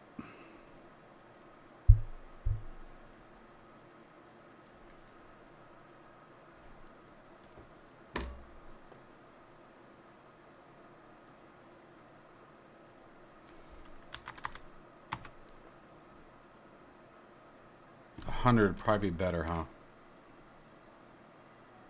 Gives us a bit more surface area to work with, a bit more stability. And then we're still going to need a piece here in order to be able to build off of that.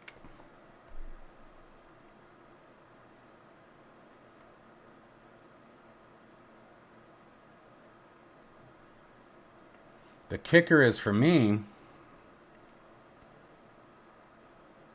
is that this is the size of my build plate.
So I got to be thinking about the possibility. I mean, oh, but I could turn it. Never mind. I'll be able to turn this sideways. And good? I should be able to build on it.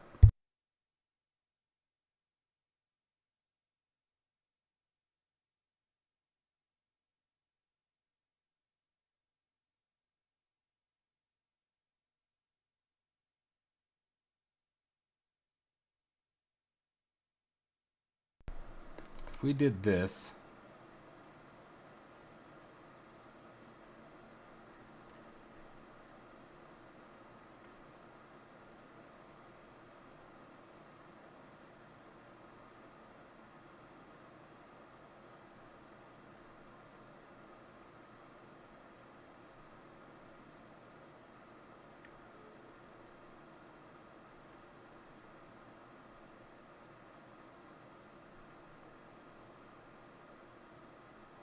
Oh, you don't want to do that.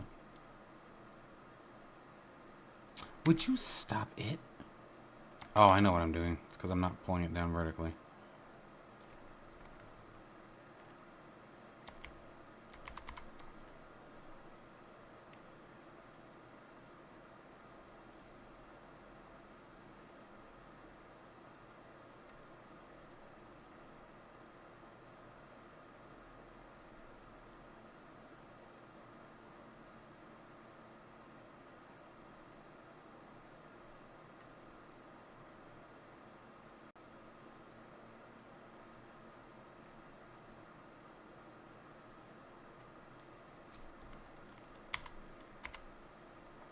You have on what?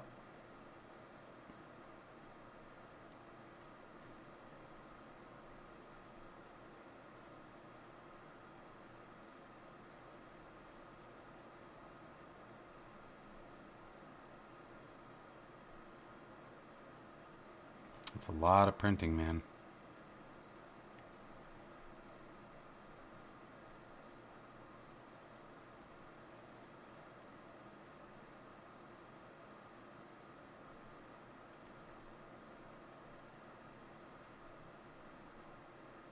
Oh.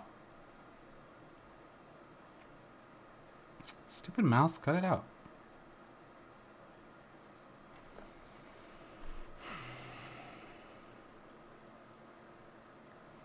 And so now it'd be a matter of designing for this, right? Oh no, we wanted the throttle on the bottom. So let's start the throttle. Why not?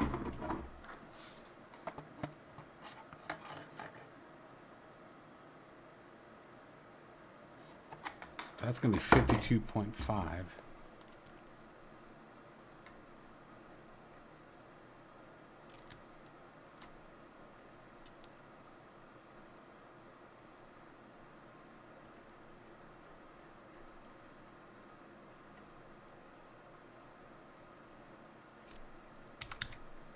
Let's do 50.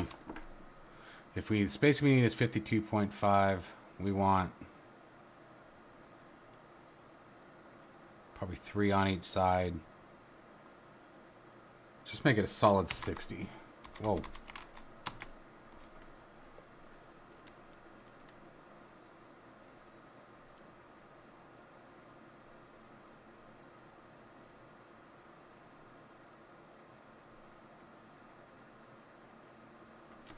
I think that moved it. Yep. There we go. So that's the height.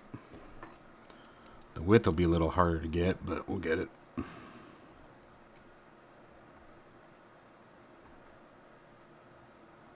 $148.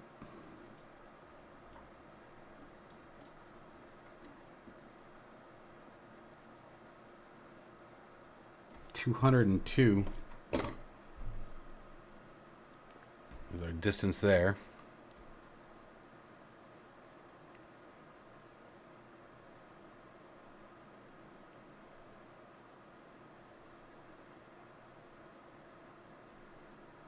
So 210 should cut it. And then we just got to determine how thick of a base we need going from here to here. Probably about the 100. That's what I'm thinking.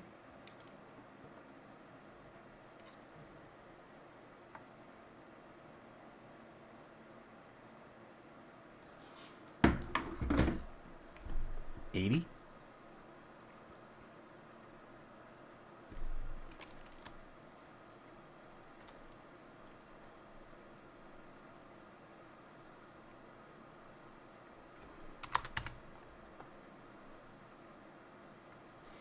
Okay, so there's the shell.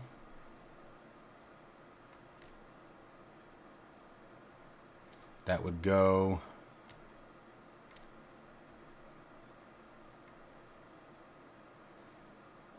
and we could make tabs to screw it into the side.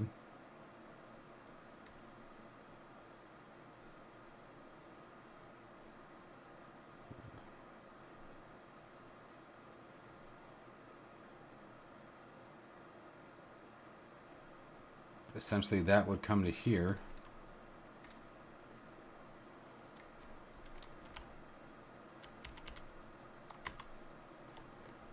That.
Story of my life, brother. Story of my life.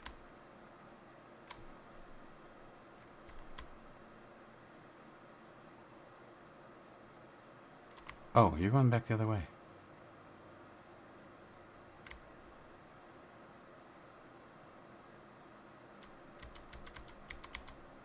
There we go. I think we just about got it.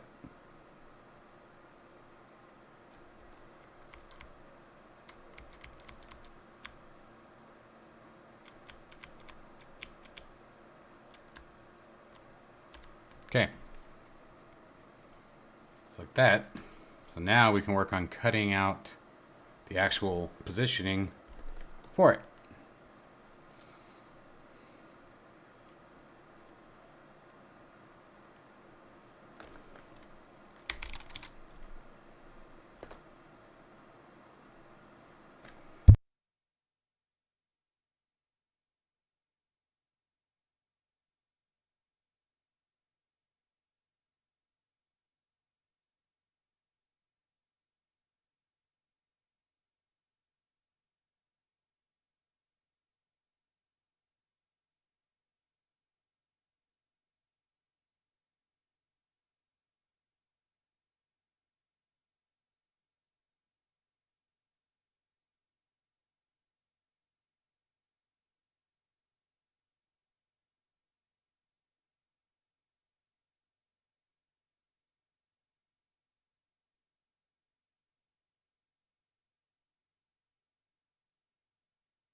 That's because I'm an idiot, and I'm so sorry. So what I was saying is, what I was thinking about doing was taking this and having it camber in a little bit. I don't even know when I muted that. That's really annoying. But then it would sit over the throttle, because the throttle I'm leaving flat, you know, parallel. But I suppose if you're talking about this distance, I mean, I guess do we really need it to camber in, you know?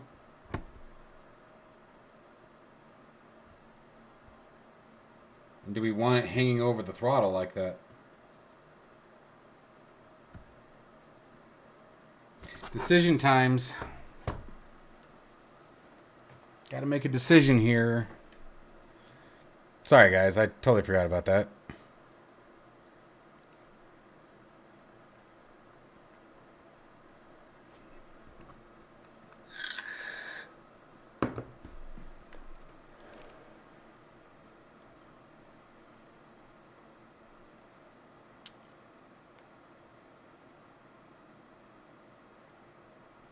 So if we do...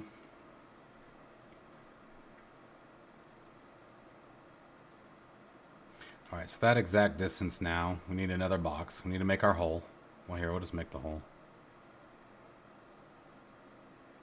Yeah, it's amazing what happens when I unmute myself. I'm a bonehead, I'm sorry. This was, we're going to make this 118.5. I'm going to give us a little bit of room here. Okay, and I can't remember what I did. This was 10 millimeters bigger, 158, okay. 158, whoa.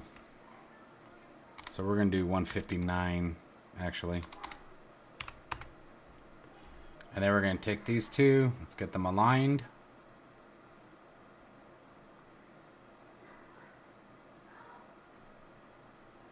There we go. Give this the length it needs.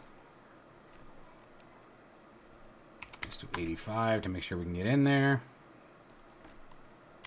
And drive it back.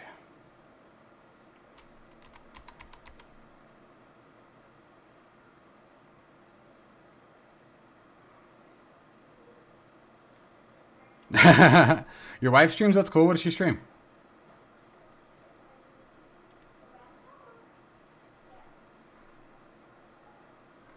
So I was thinking about doing with this now was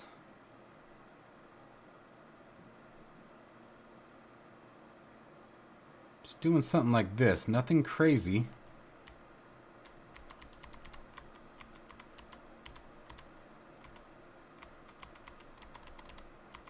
But then it would overhang the throttle. You know what I mean? The green box is for this to slide into. And the red box is for the 530. So the current way that I have that looking is it's going to sit like this. And I don't know if I like that. And I could put a spacer, of course, to lift it. You could always add a spacer. That's easy. Question is, do I want that? You know what I mean?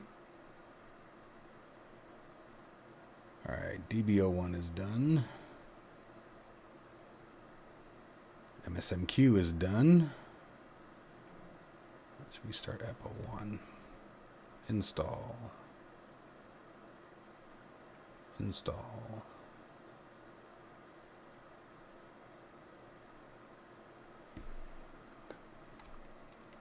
But then, if we push that back,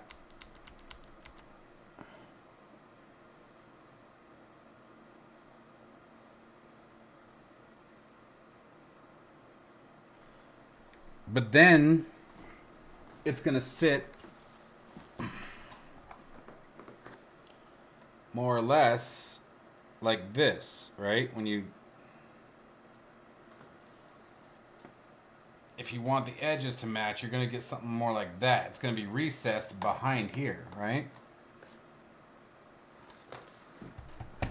That's what I was thinking too.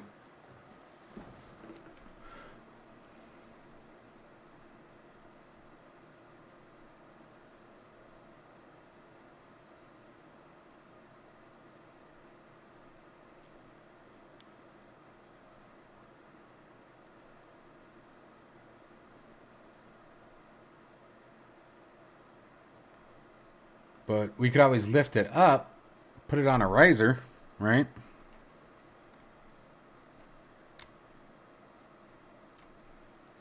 We could take this and go up and then bring it forward. So then if it overhangs, it's not directly over that.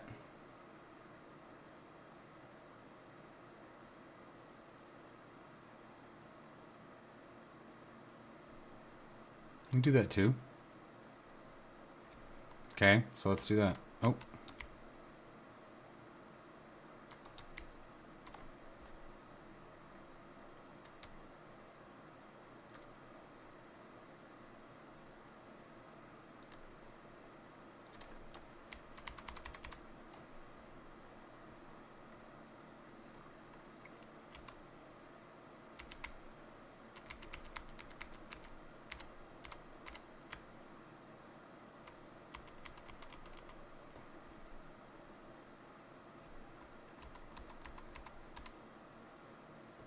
What about something like that? And then we could fill this in with just, I don't know, trimming or something. And again, that would provide vertical stability for the monitor. You know, the way we're designing this, I'm actually glad that the monitor slides in from this side. That actually turned out to be a benefit, and I didn't even plan on it. How about that?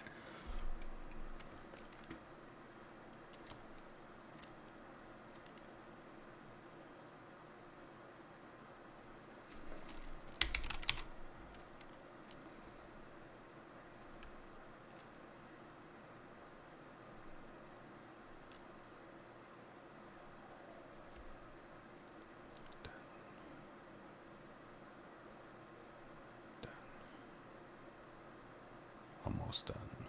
Almost done.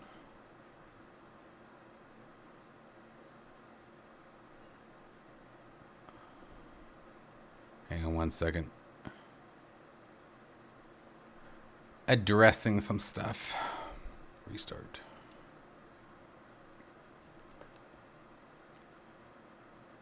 One on each side so the edges line up? What do you mean? Oh, like here, going up, and then here?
Oh, I gotta count for the lip. Hang on.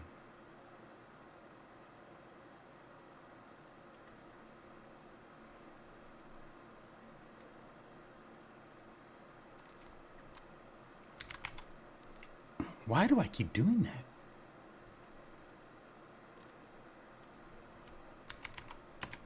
Is that right? Is it 1/6? No. What was the height on this? 127. No, close.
Okay, all of those are done.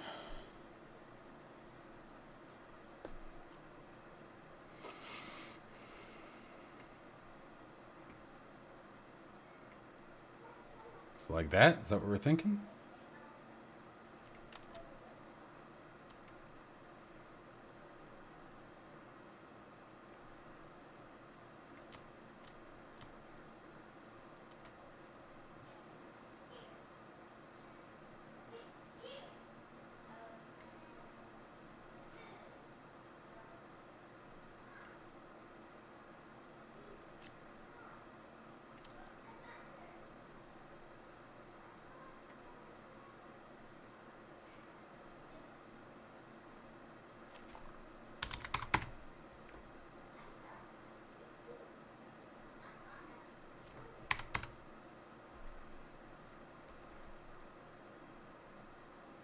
Would you stop it?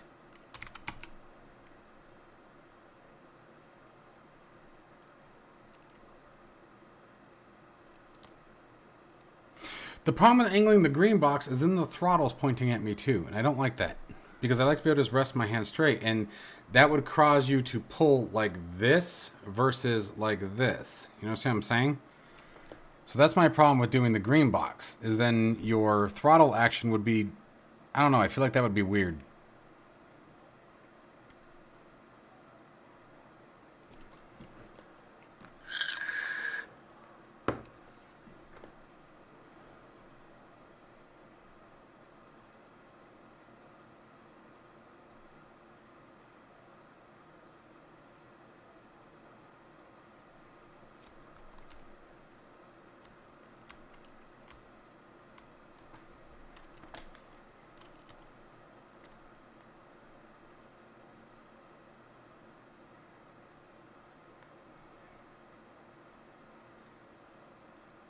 I don't know how to easily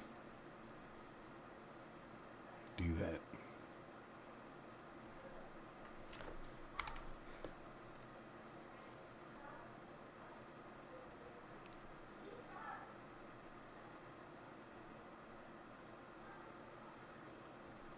Let's see if that works better.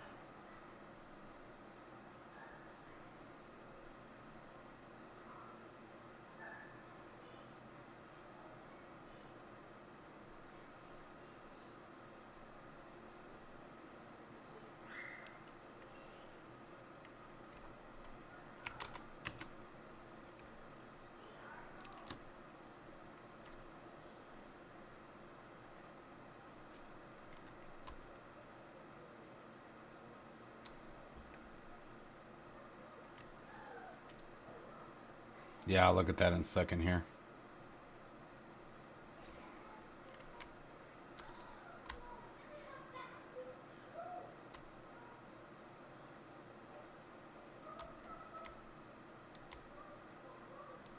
And get that on the edge first. Would you stop it? Some of the controls on this are funky to use. Oh, it's addicting as hell, dude. It's addicting as hell.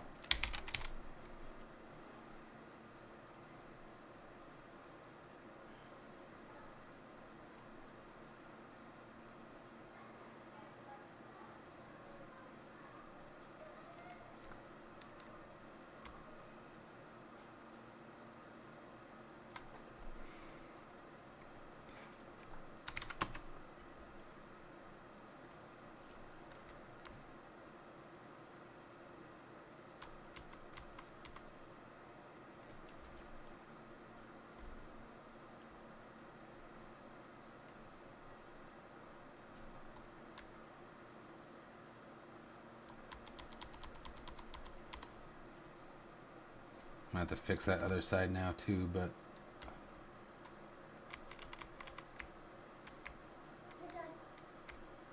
hi, sweetheart. Hey, go play.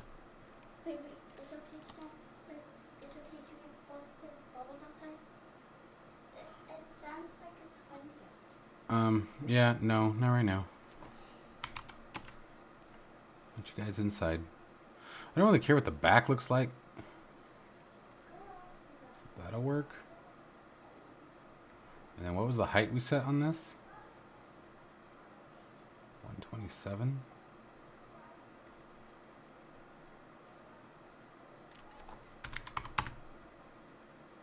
Why do you keep doing that? Here we go. All right, and you were saying about the other one?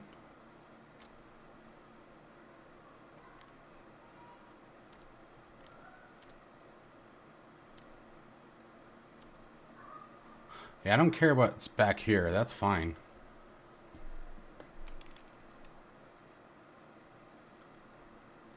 That is what you're talking about, isn't it? That will be a problem. That's what you're talking about. That'll be a problem on a number of places. I need to separate these two.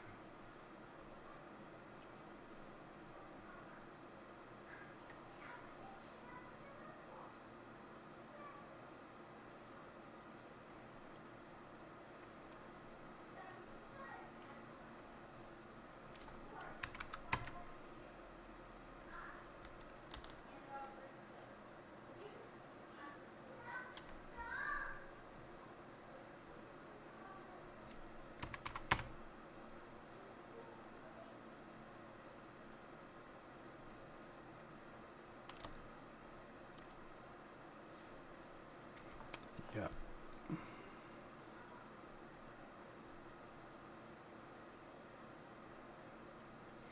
You are absolutely right, sir. That cannot happen.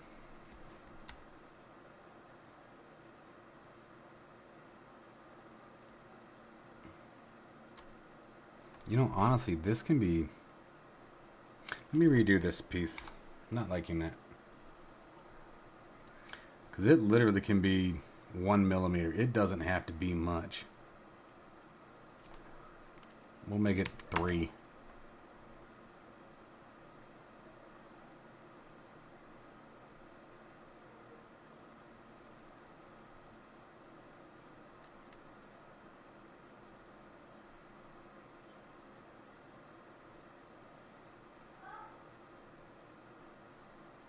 We'll adjust the thickness here in a second.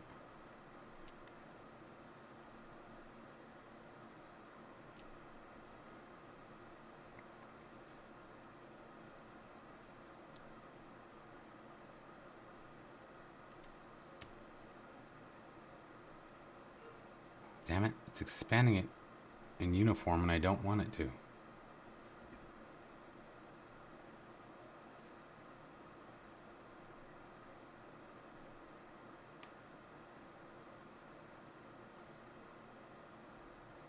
we go.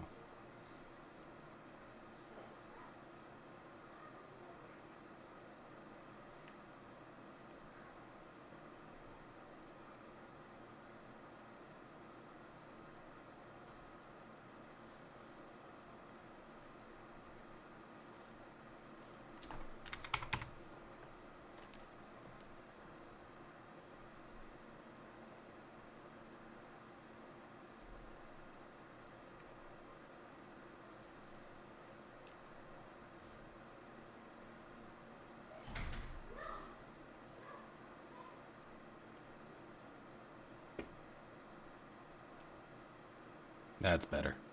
That'll work.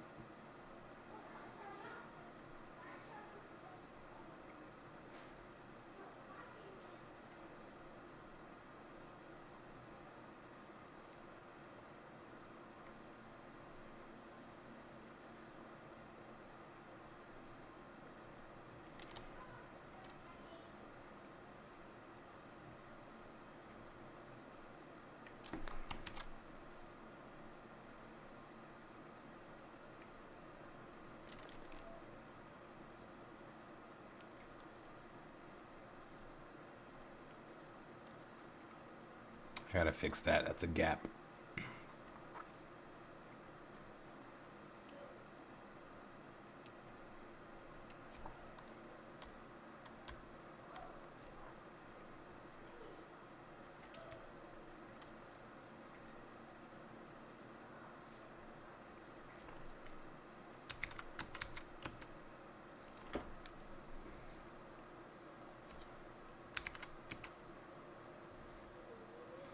That is close enough. If anyone notices that, I'll probably just slap them.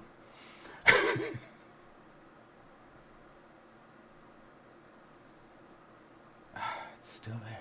Damn it.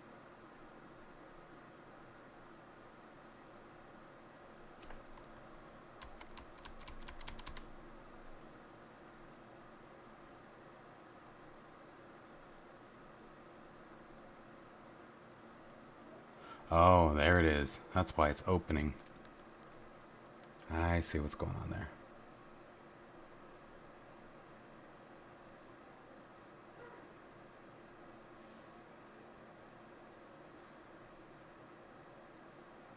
Oh, that's rotating vertically. We don't want to do that.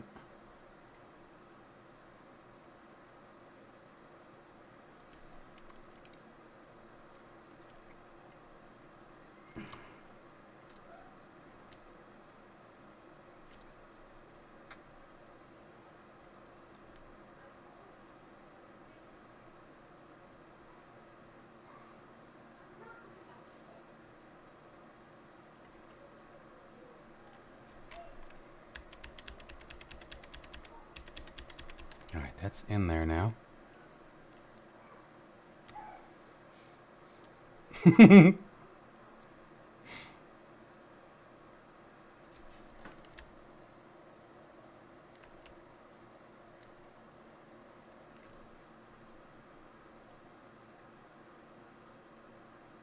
I'm not worried about something like that. The print quality alone will probably expand it.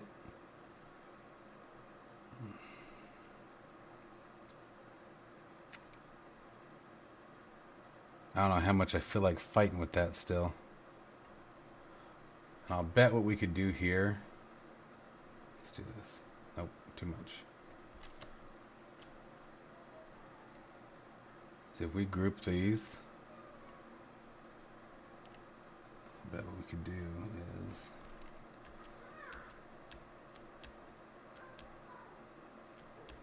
oh no, other way.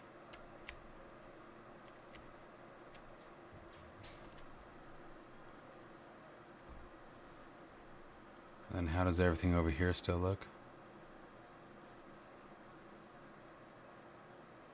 I think we're good.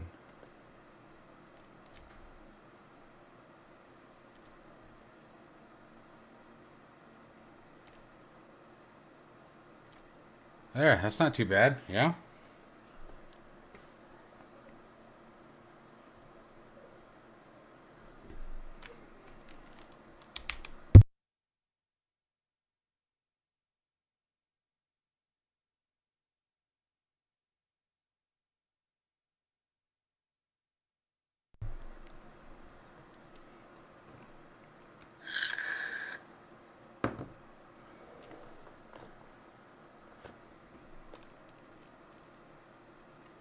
And then, what we could probably do, let's do that.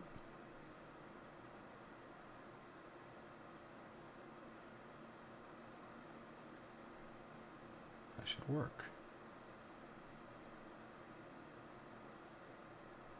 I think that'll work, guys.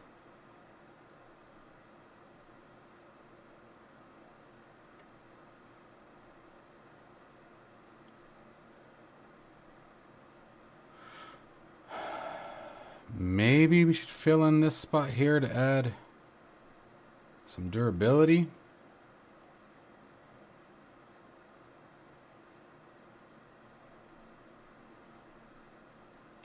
You know what? Let's do this instead.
like that.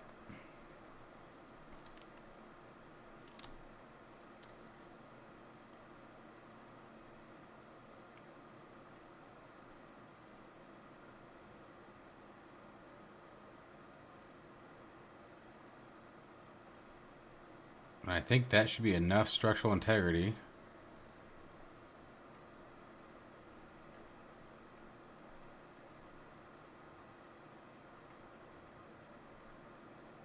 I mean, if I want to go real crazy, actually, what we could do...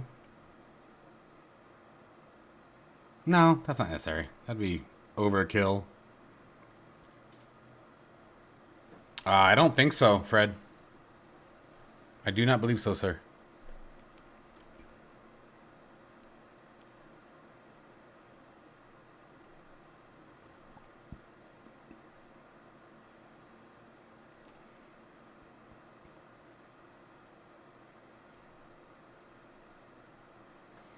So now, start separating these units out.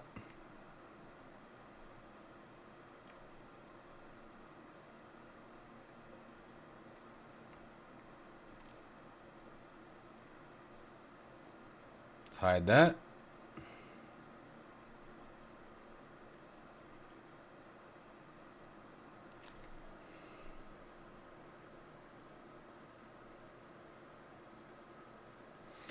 So, WinWing is proprietary, as I found out with their base attachment.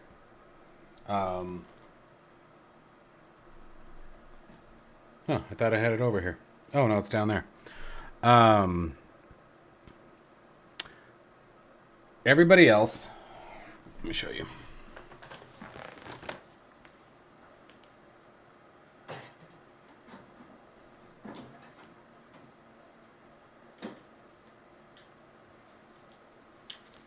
As I found out the other day.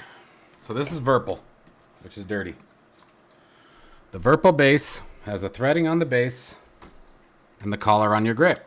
Just like Thrustmaster, just like VKB, right? Moza, same thing. With WinWing, they're reversed. This is on the grip, and the collar is on the base. So you can't use them with other products. And they are the only ones who do it. If you're looking for left and right-handed functionality, you can look into the Virpil alphas. So they have the Virpil Alpha, and then they have the Virpil Alpha Primes, and they have left and right-handed matching sets. So if you wanted to go that route.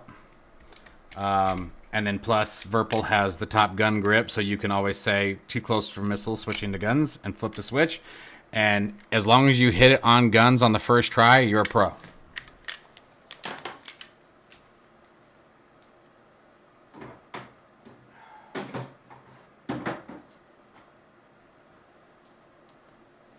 But yeah, that's the problem with WinWing. Okay, so I have to trim this down because this is over my bed length.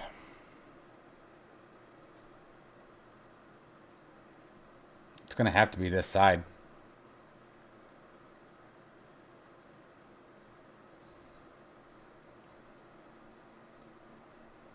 Right-handed throttles? I don't think so. I don't know anybody who has a right-handed throttle. I mean,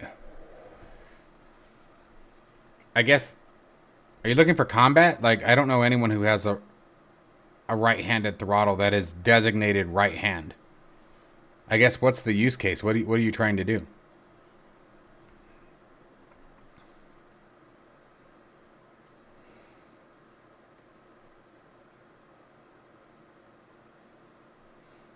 All right, so we need to do this. I need to ungroup all of this. So that way I can adjust the size of this. And it needs to be...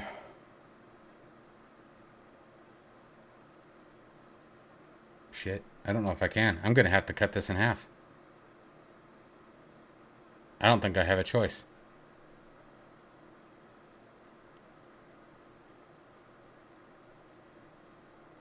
Now that I'm thinking about it.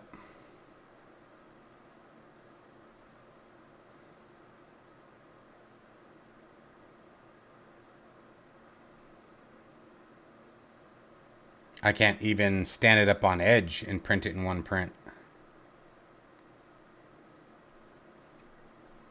So, nope, that's not what I wanted. Damn it, that's not what I wanted either. I hate it when I do that. Gotta group these in sequence, otherwise they layer wrong. There we go.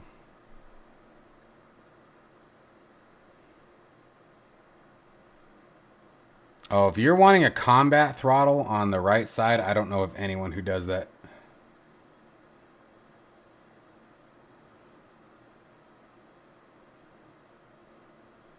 Oh, I see what you're saying. That's not a bad idea. Okay.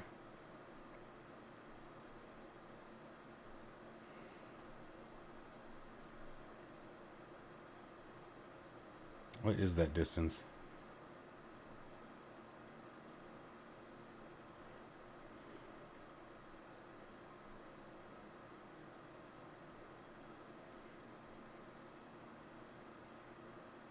So it's 25 on each side.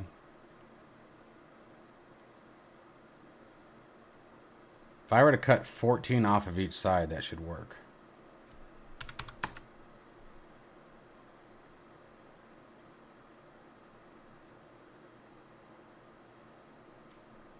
So if we take this, align it. Uh-oh.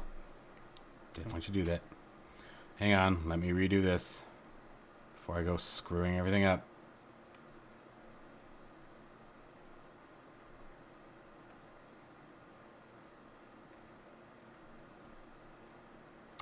Let me make sure I didn't do that. Okay.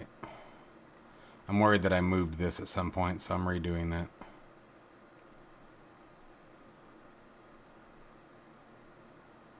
Okay.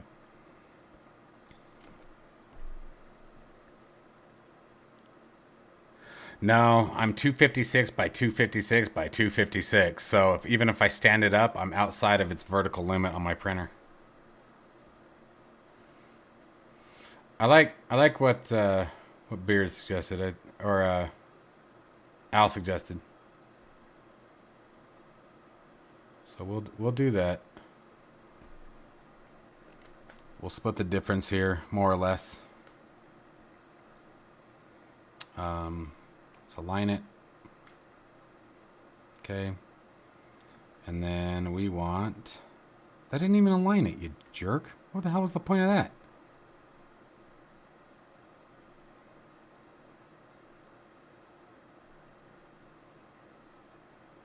That's weird. That is epically not aligned. But anyway. That is. Alright, and then what's the height of this? 110.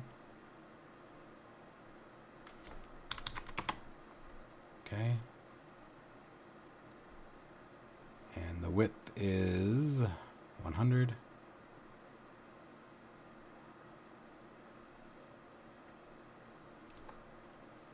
So make it 120.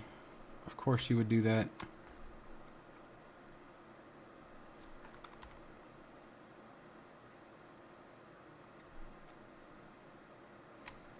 All right, hang on a second. All right, I think we are ready to go.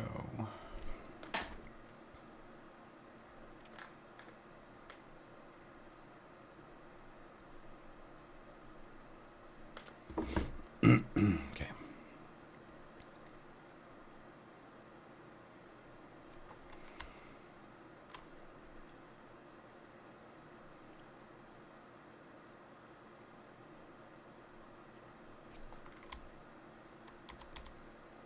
There we go.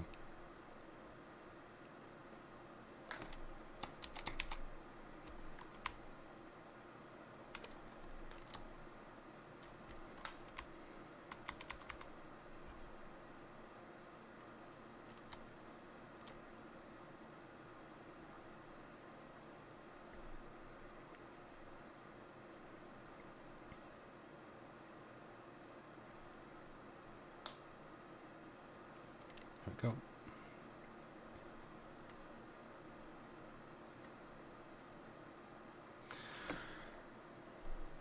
The problem is that changes the dimensions of our other parts now. But I think that could still be an easy fix. Let's try that. Well, you know what? Wait a minute. Wait a minute.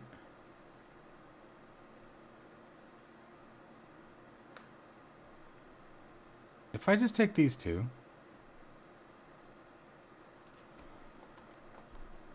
We'll move it as a group just in case. We're back on the bed. Okay, I just needed that one side. That'll work. That'll get her done, Scotty.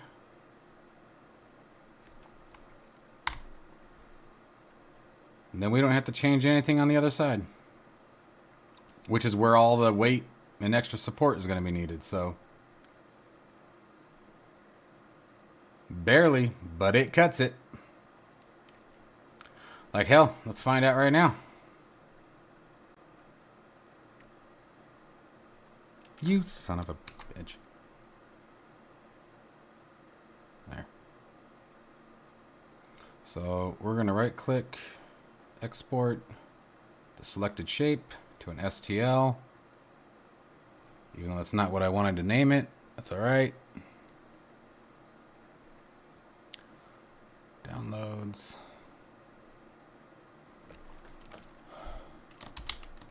Moza, call it back support. I don't know. Everybody needs back support. Let's launch it.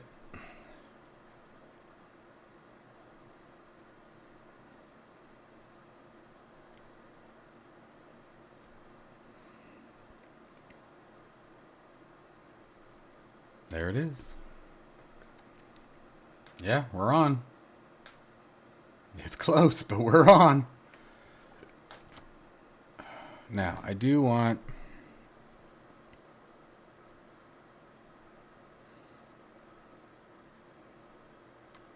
make the walls a bit stronger.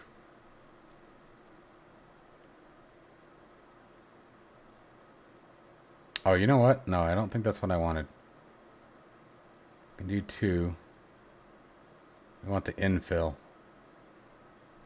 Let's bring that up to like 50%. It's going to be a lot of material, but...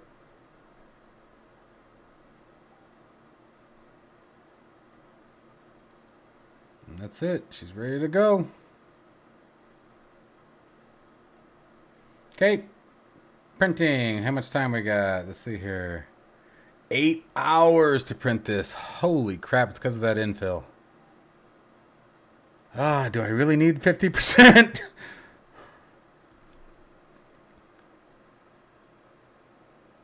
Maybe 25%. We'll try at 25. Oh, man. That's a lot. Ugh. That takes it down to 5 hours. I'm trying to decide. You know what? Let's leave it at the default. I'm going to leave it at the default. I haven't had anything break on me yet. Wow, that kicks it down to 4 hours. That's a big jump.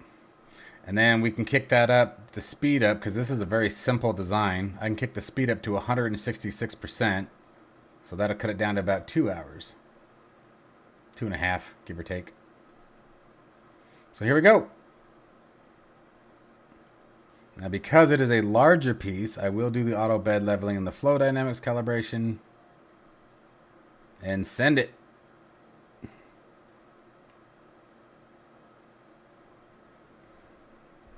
It's 85% hollow.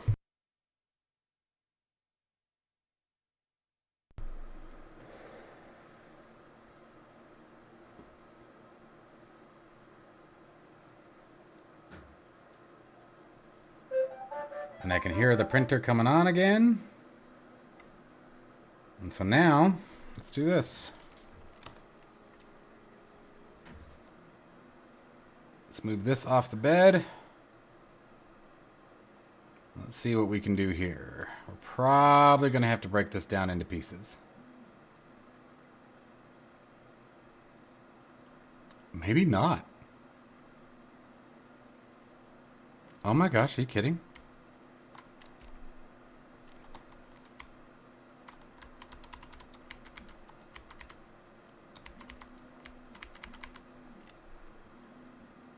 We stayed inside the bed. So we'll need some tree supports for this section right here, I think. Oh, wait. Oh. Shit. Let's clean that up a little bit. And we have a gap. We have a couple gaps. Let's reverse that.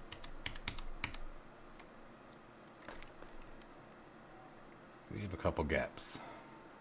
Alright, so let's take this.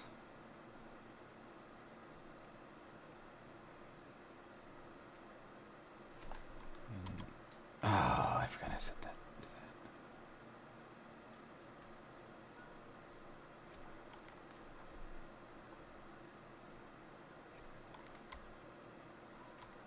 Alright, that should eliminate that. But now I see that back there. Well, I don't care about that, though. That's in the back. I'm not going to fuss about that. If people are bored enough that they look behind the damn thing.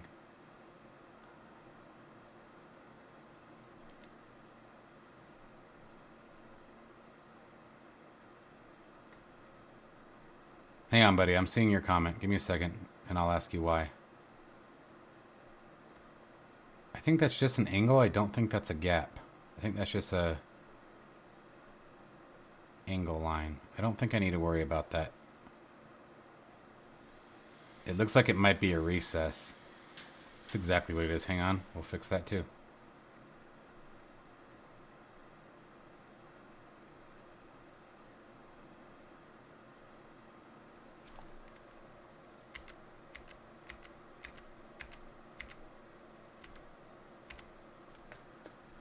I think now it's just going to switch to the other side, but that's okay. Ah! Get out of there. There we go. I can live with that. I can live with that. Alright. Hang on a second.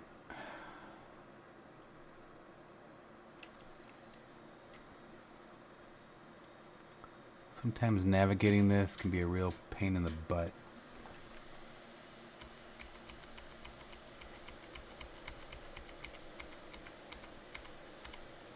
There, that removes any overhang. Things like that we can sand out if I get a real weed up my ass.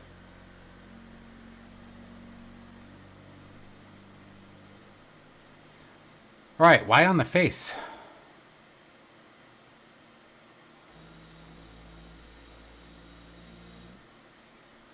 Because we can actually probably clean the back of this up. That'd be a pain in the ass, I guess.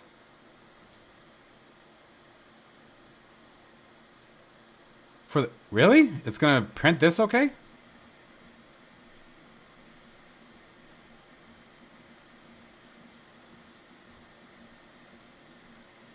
But it would have to print up. So, look, here's what I'm talking about. Okay, why are you not... It's lagging. Hang on. There it goes. So if we take this like this...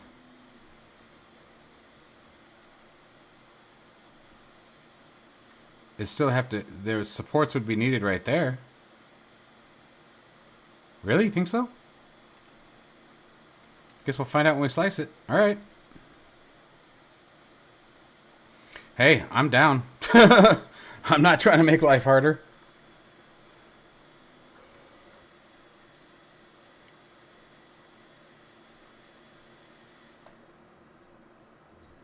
Oh, I wanted to add... I forgot about these curves. Theoretically, we should be able to do...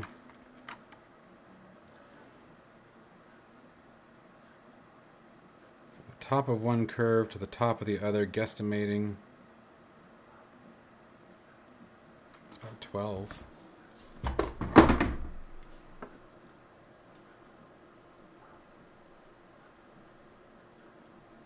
So if we take one of these... and we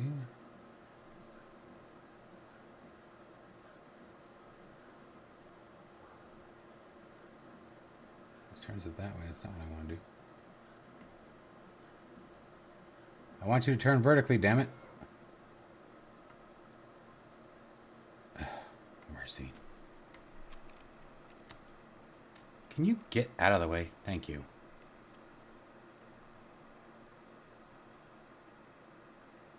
There we go. Stupid mouse.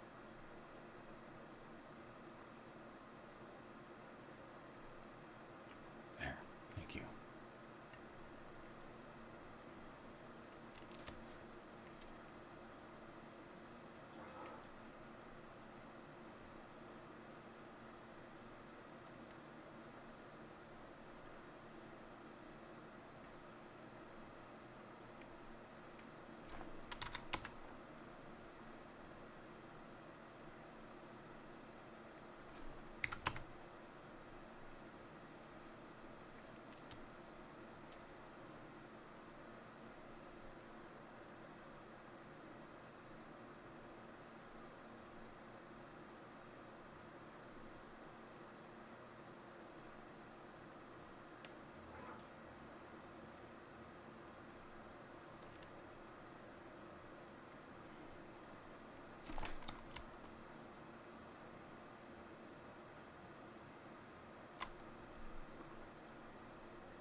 You can turn that the other way around.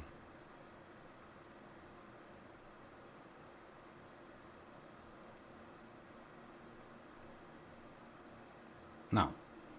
I'm doing this all wrong. Ah, I'm getting tired. I need an inversed arch. I don't even know how to create that with these tools. I need to make a rounded side.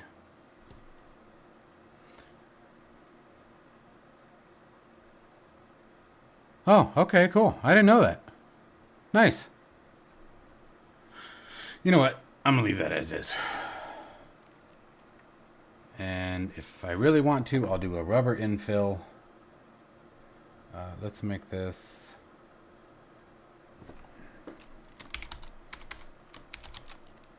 GNS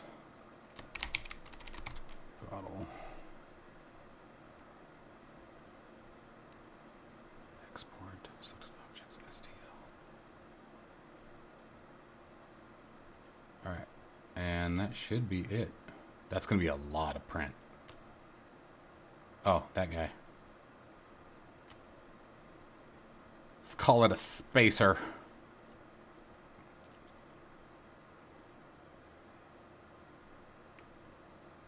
That's fine. All right, cool. Well, that is it, guys. So now it's just a matter of waiting for the prints to come out and see what happens.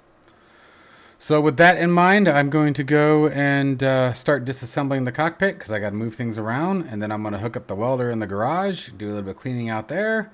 And I might jump back on live later. So you guys can see it. I'm just using the bamboo slicer.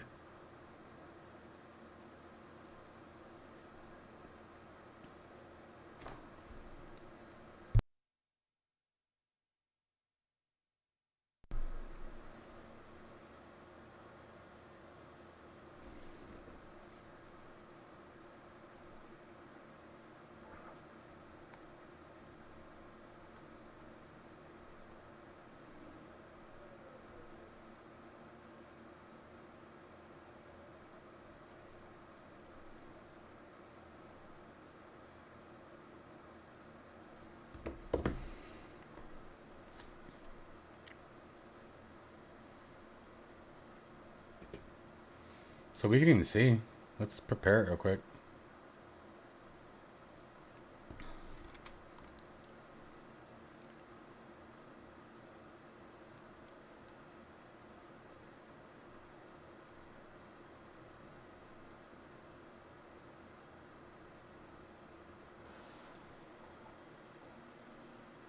Yeah, it's saying it wants supports. It's putting a raft right there.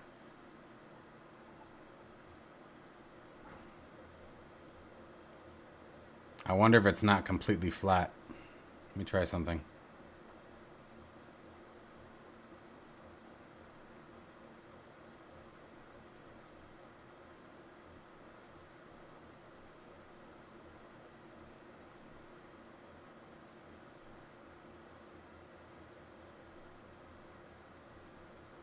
Let's see if we were to add the supports where it wants it.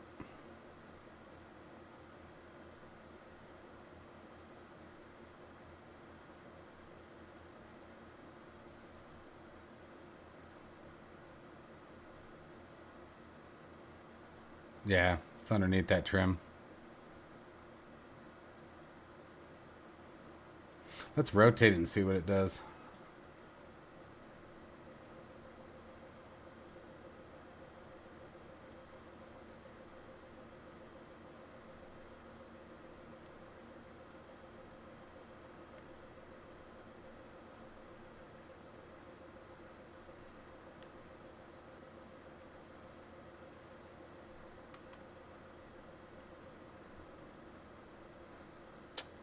That's not perfectly square is why.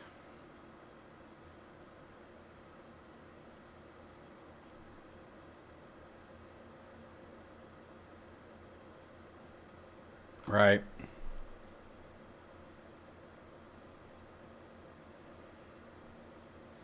I think your way is still better though, because it looks like it had less supports. I think we'll go that route. I think I liked that.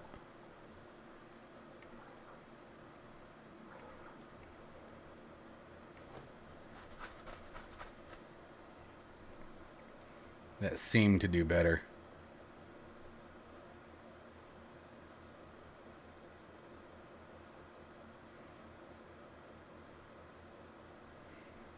Probably about the same, honestly, but let's see. That's going to be a 7-hour print. But you know what? Honestly, what we can do, thinking about it, is I'll bet I can drop that right in the middle of it. Let's see here.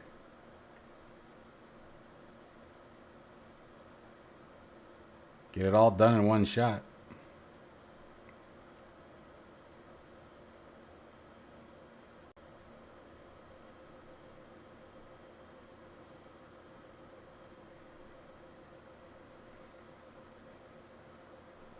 Yep.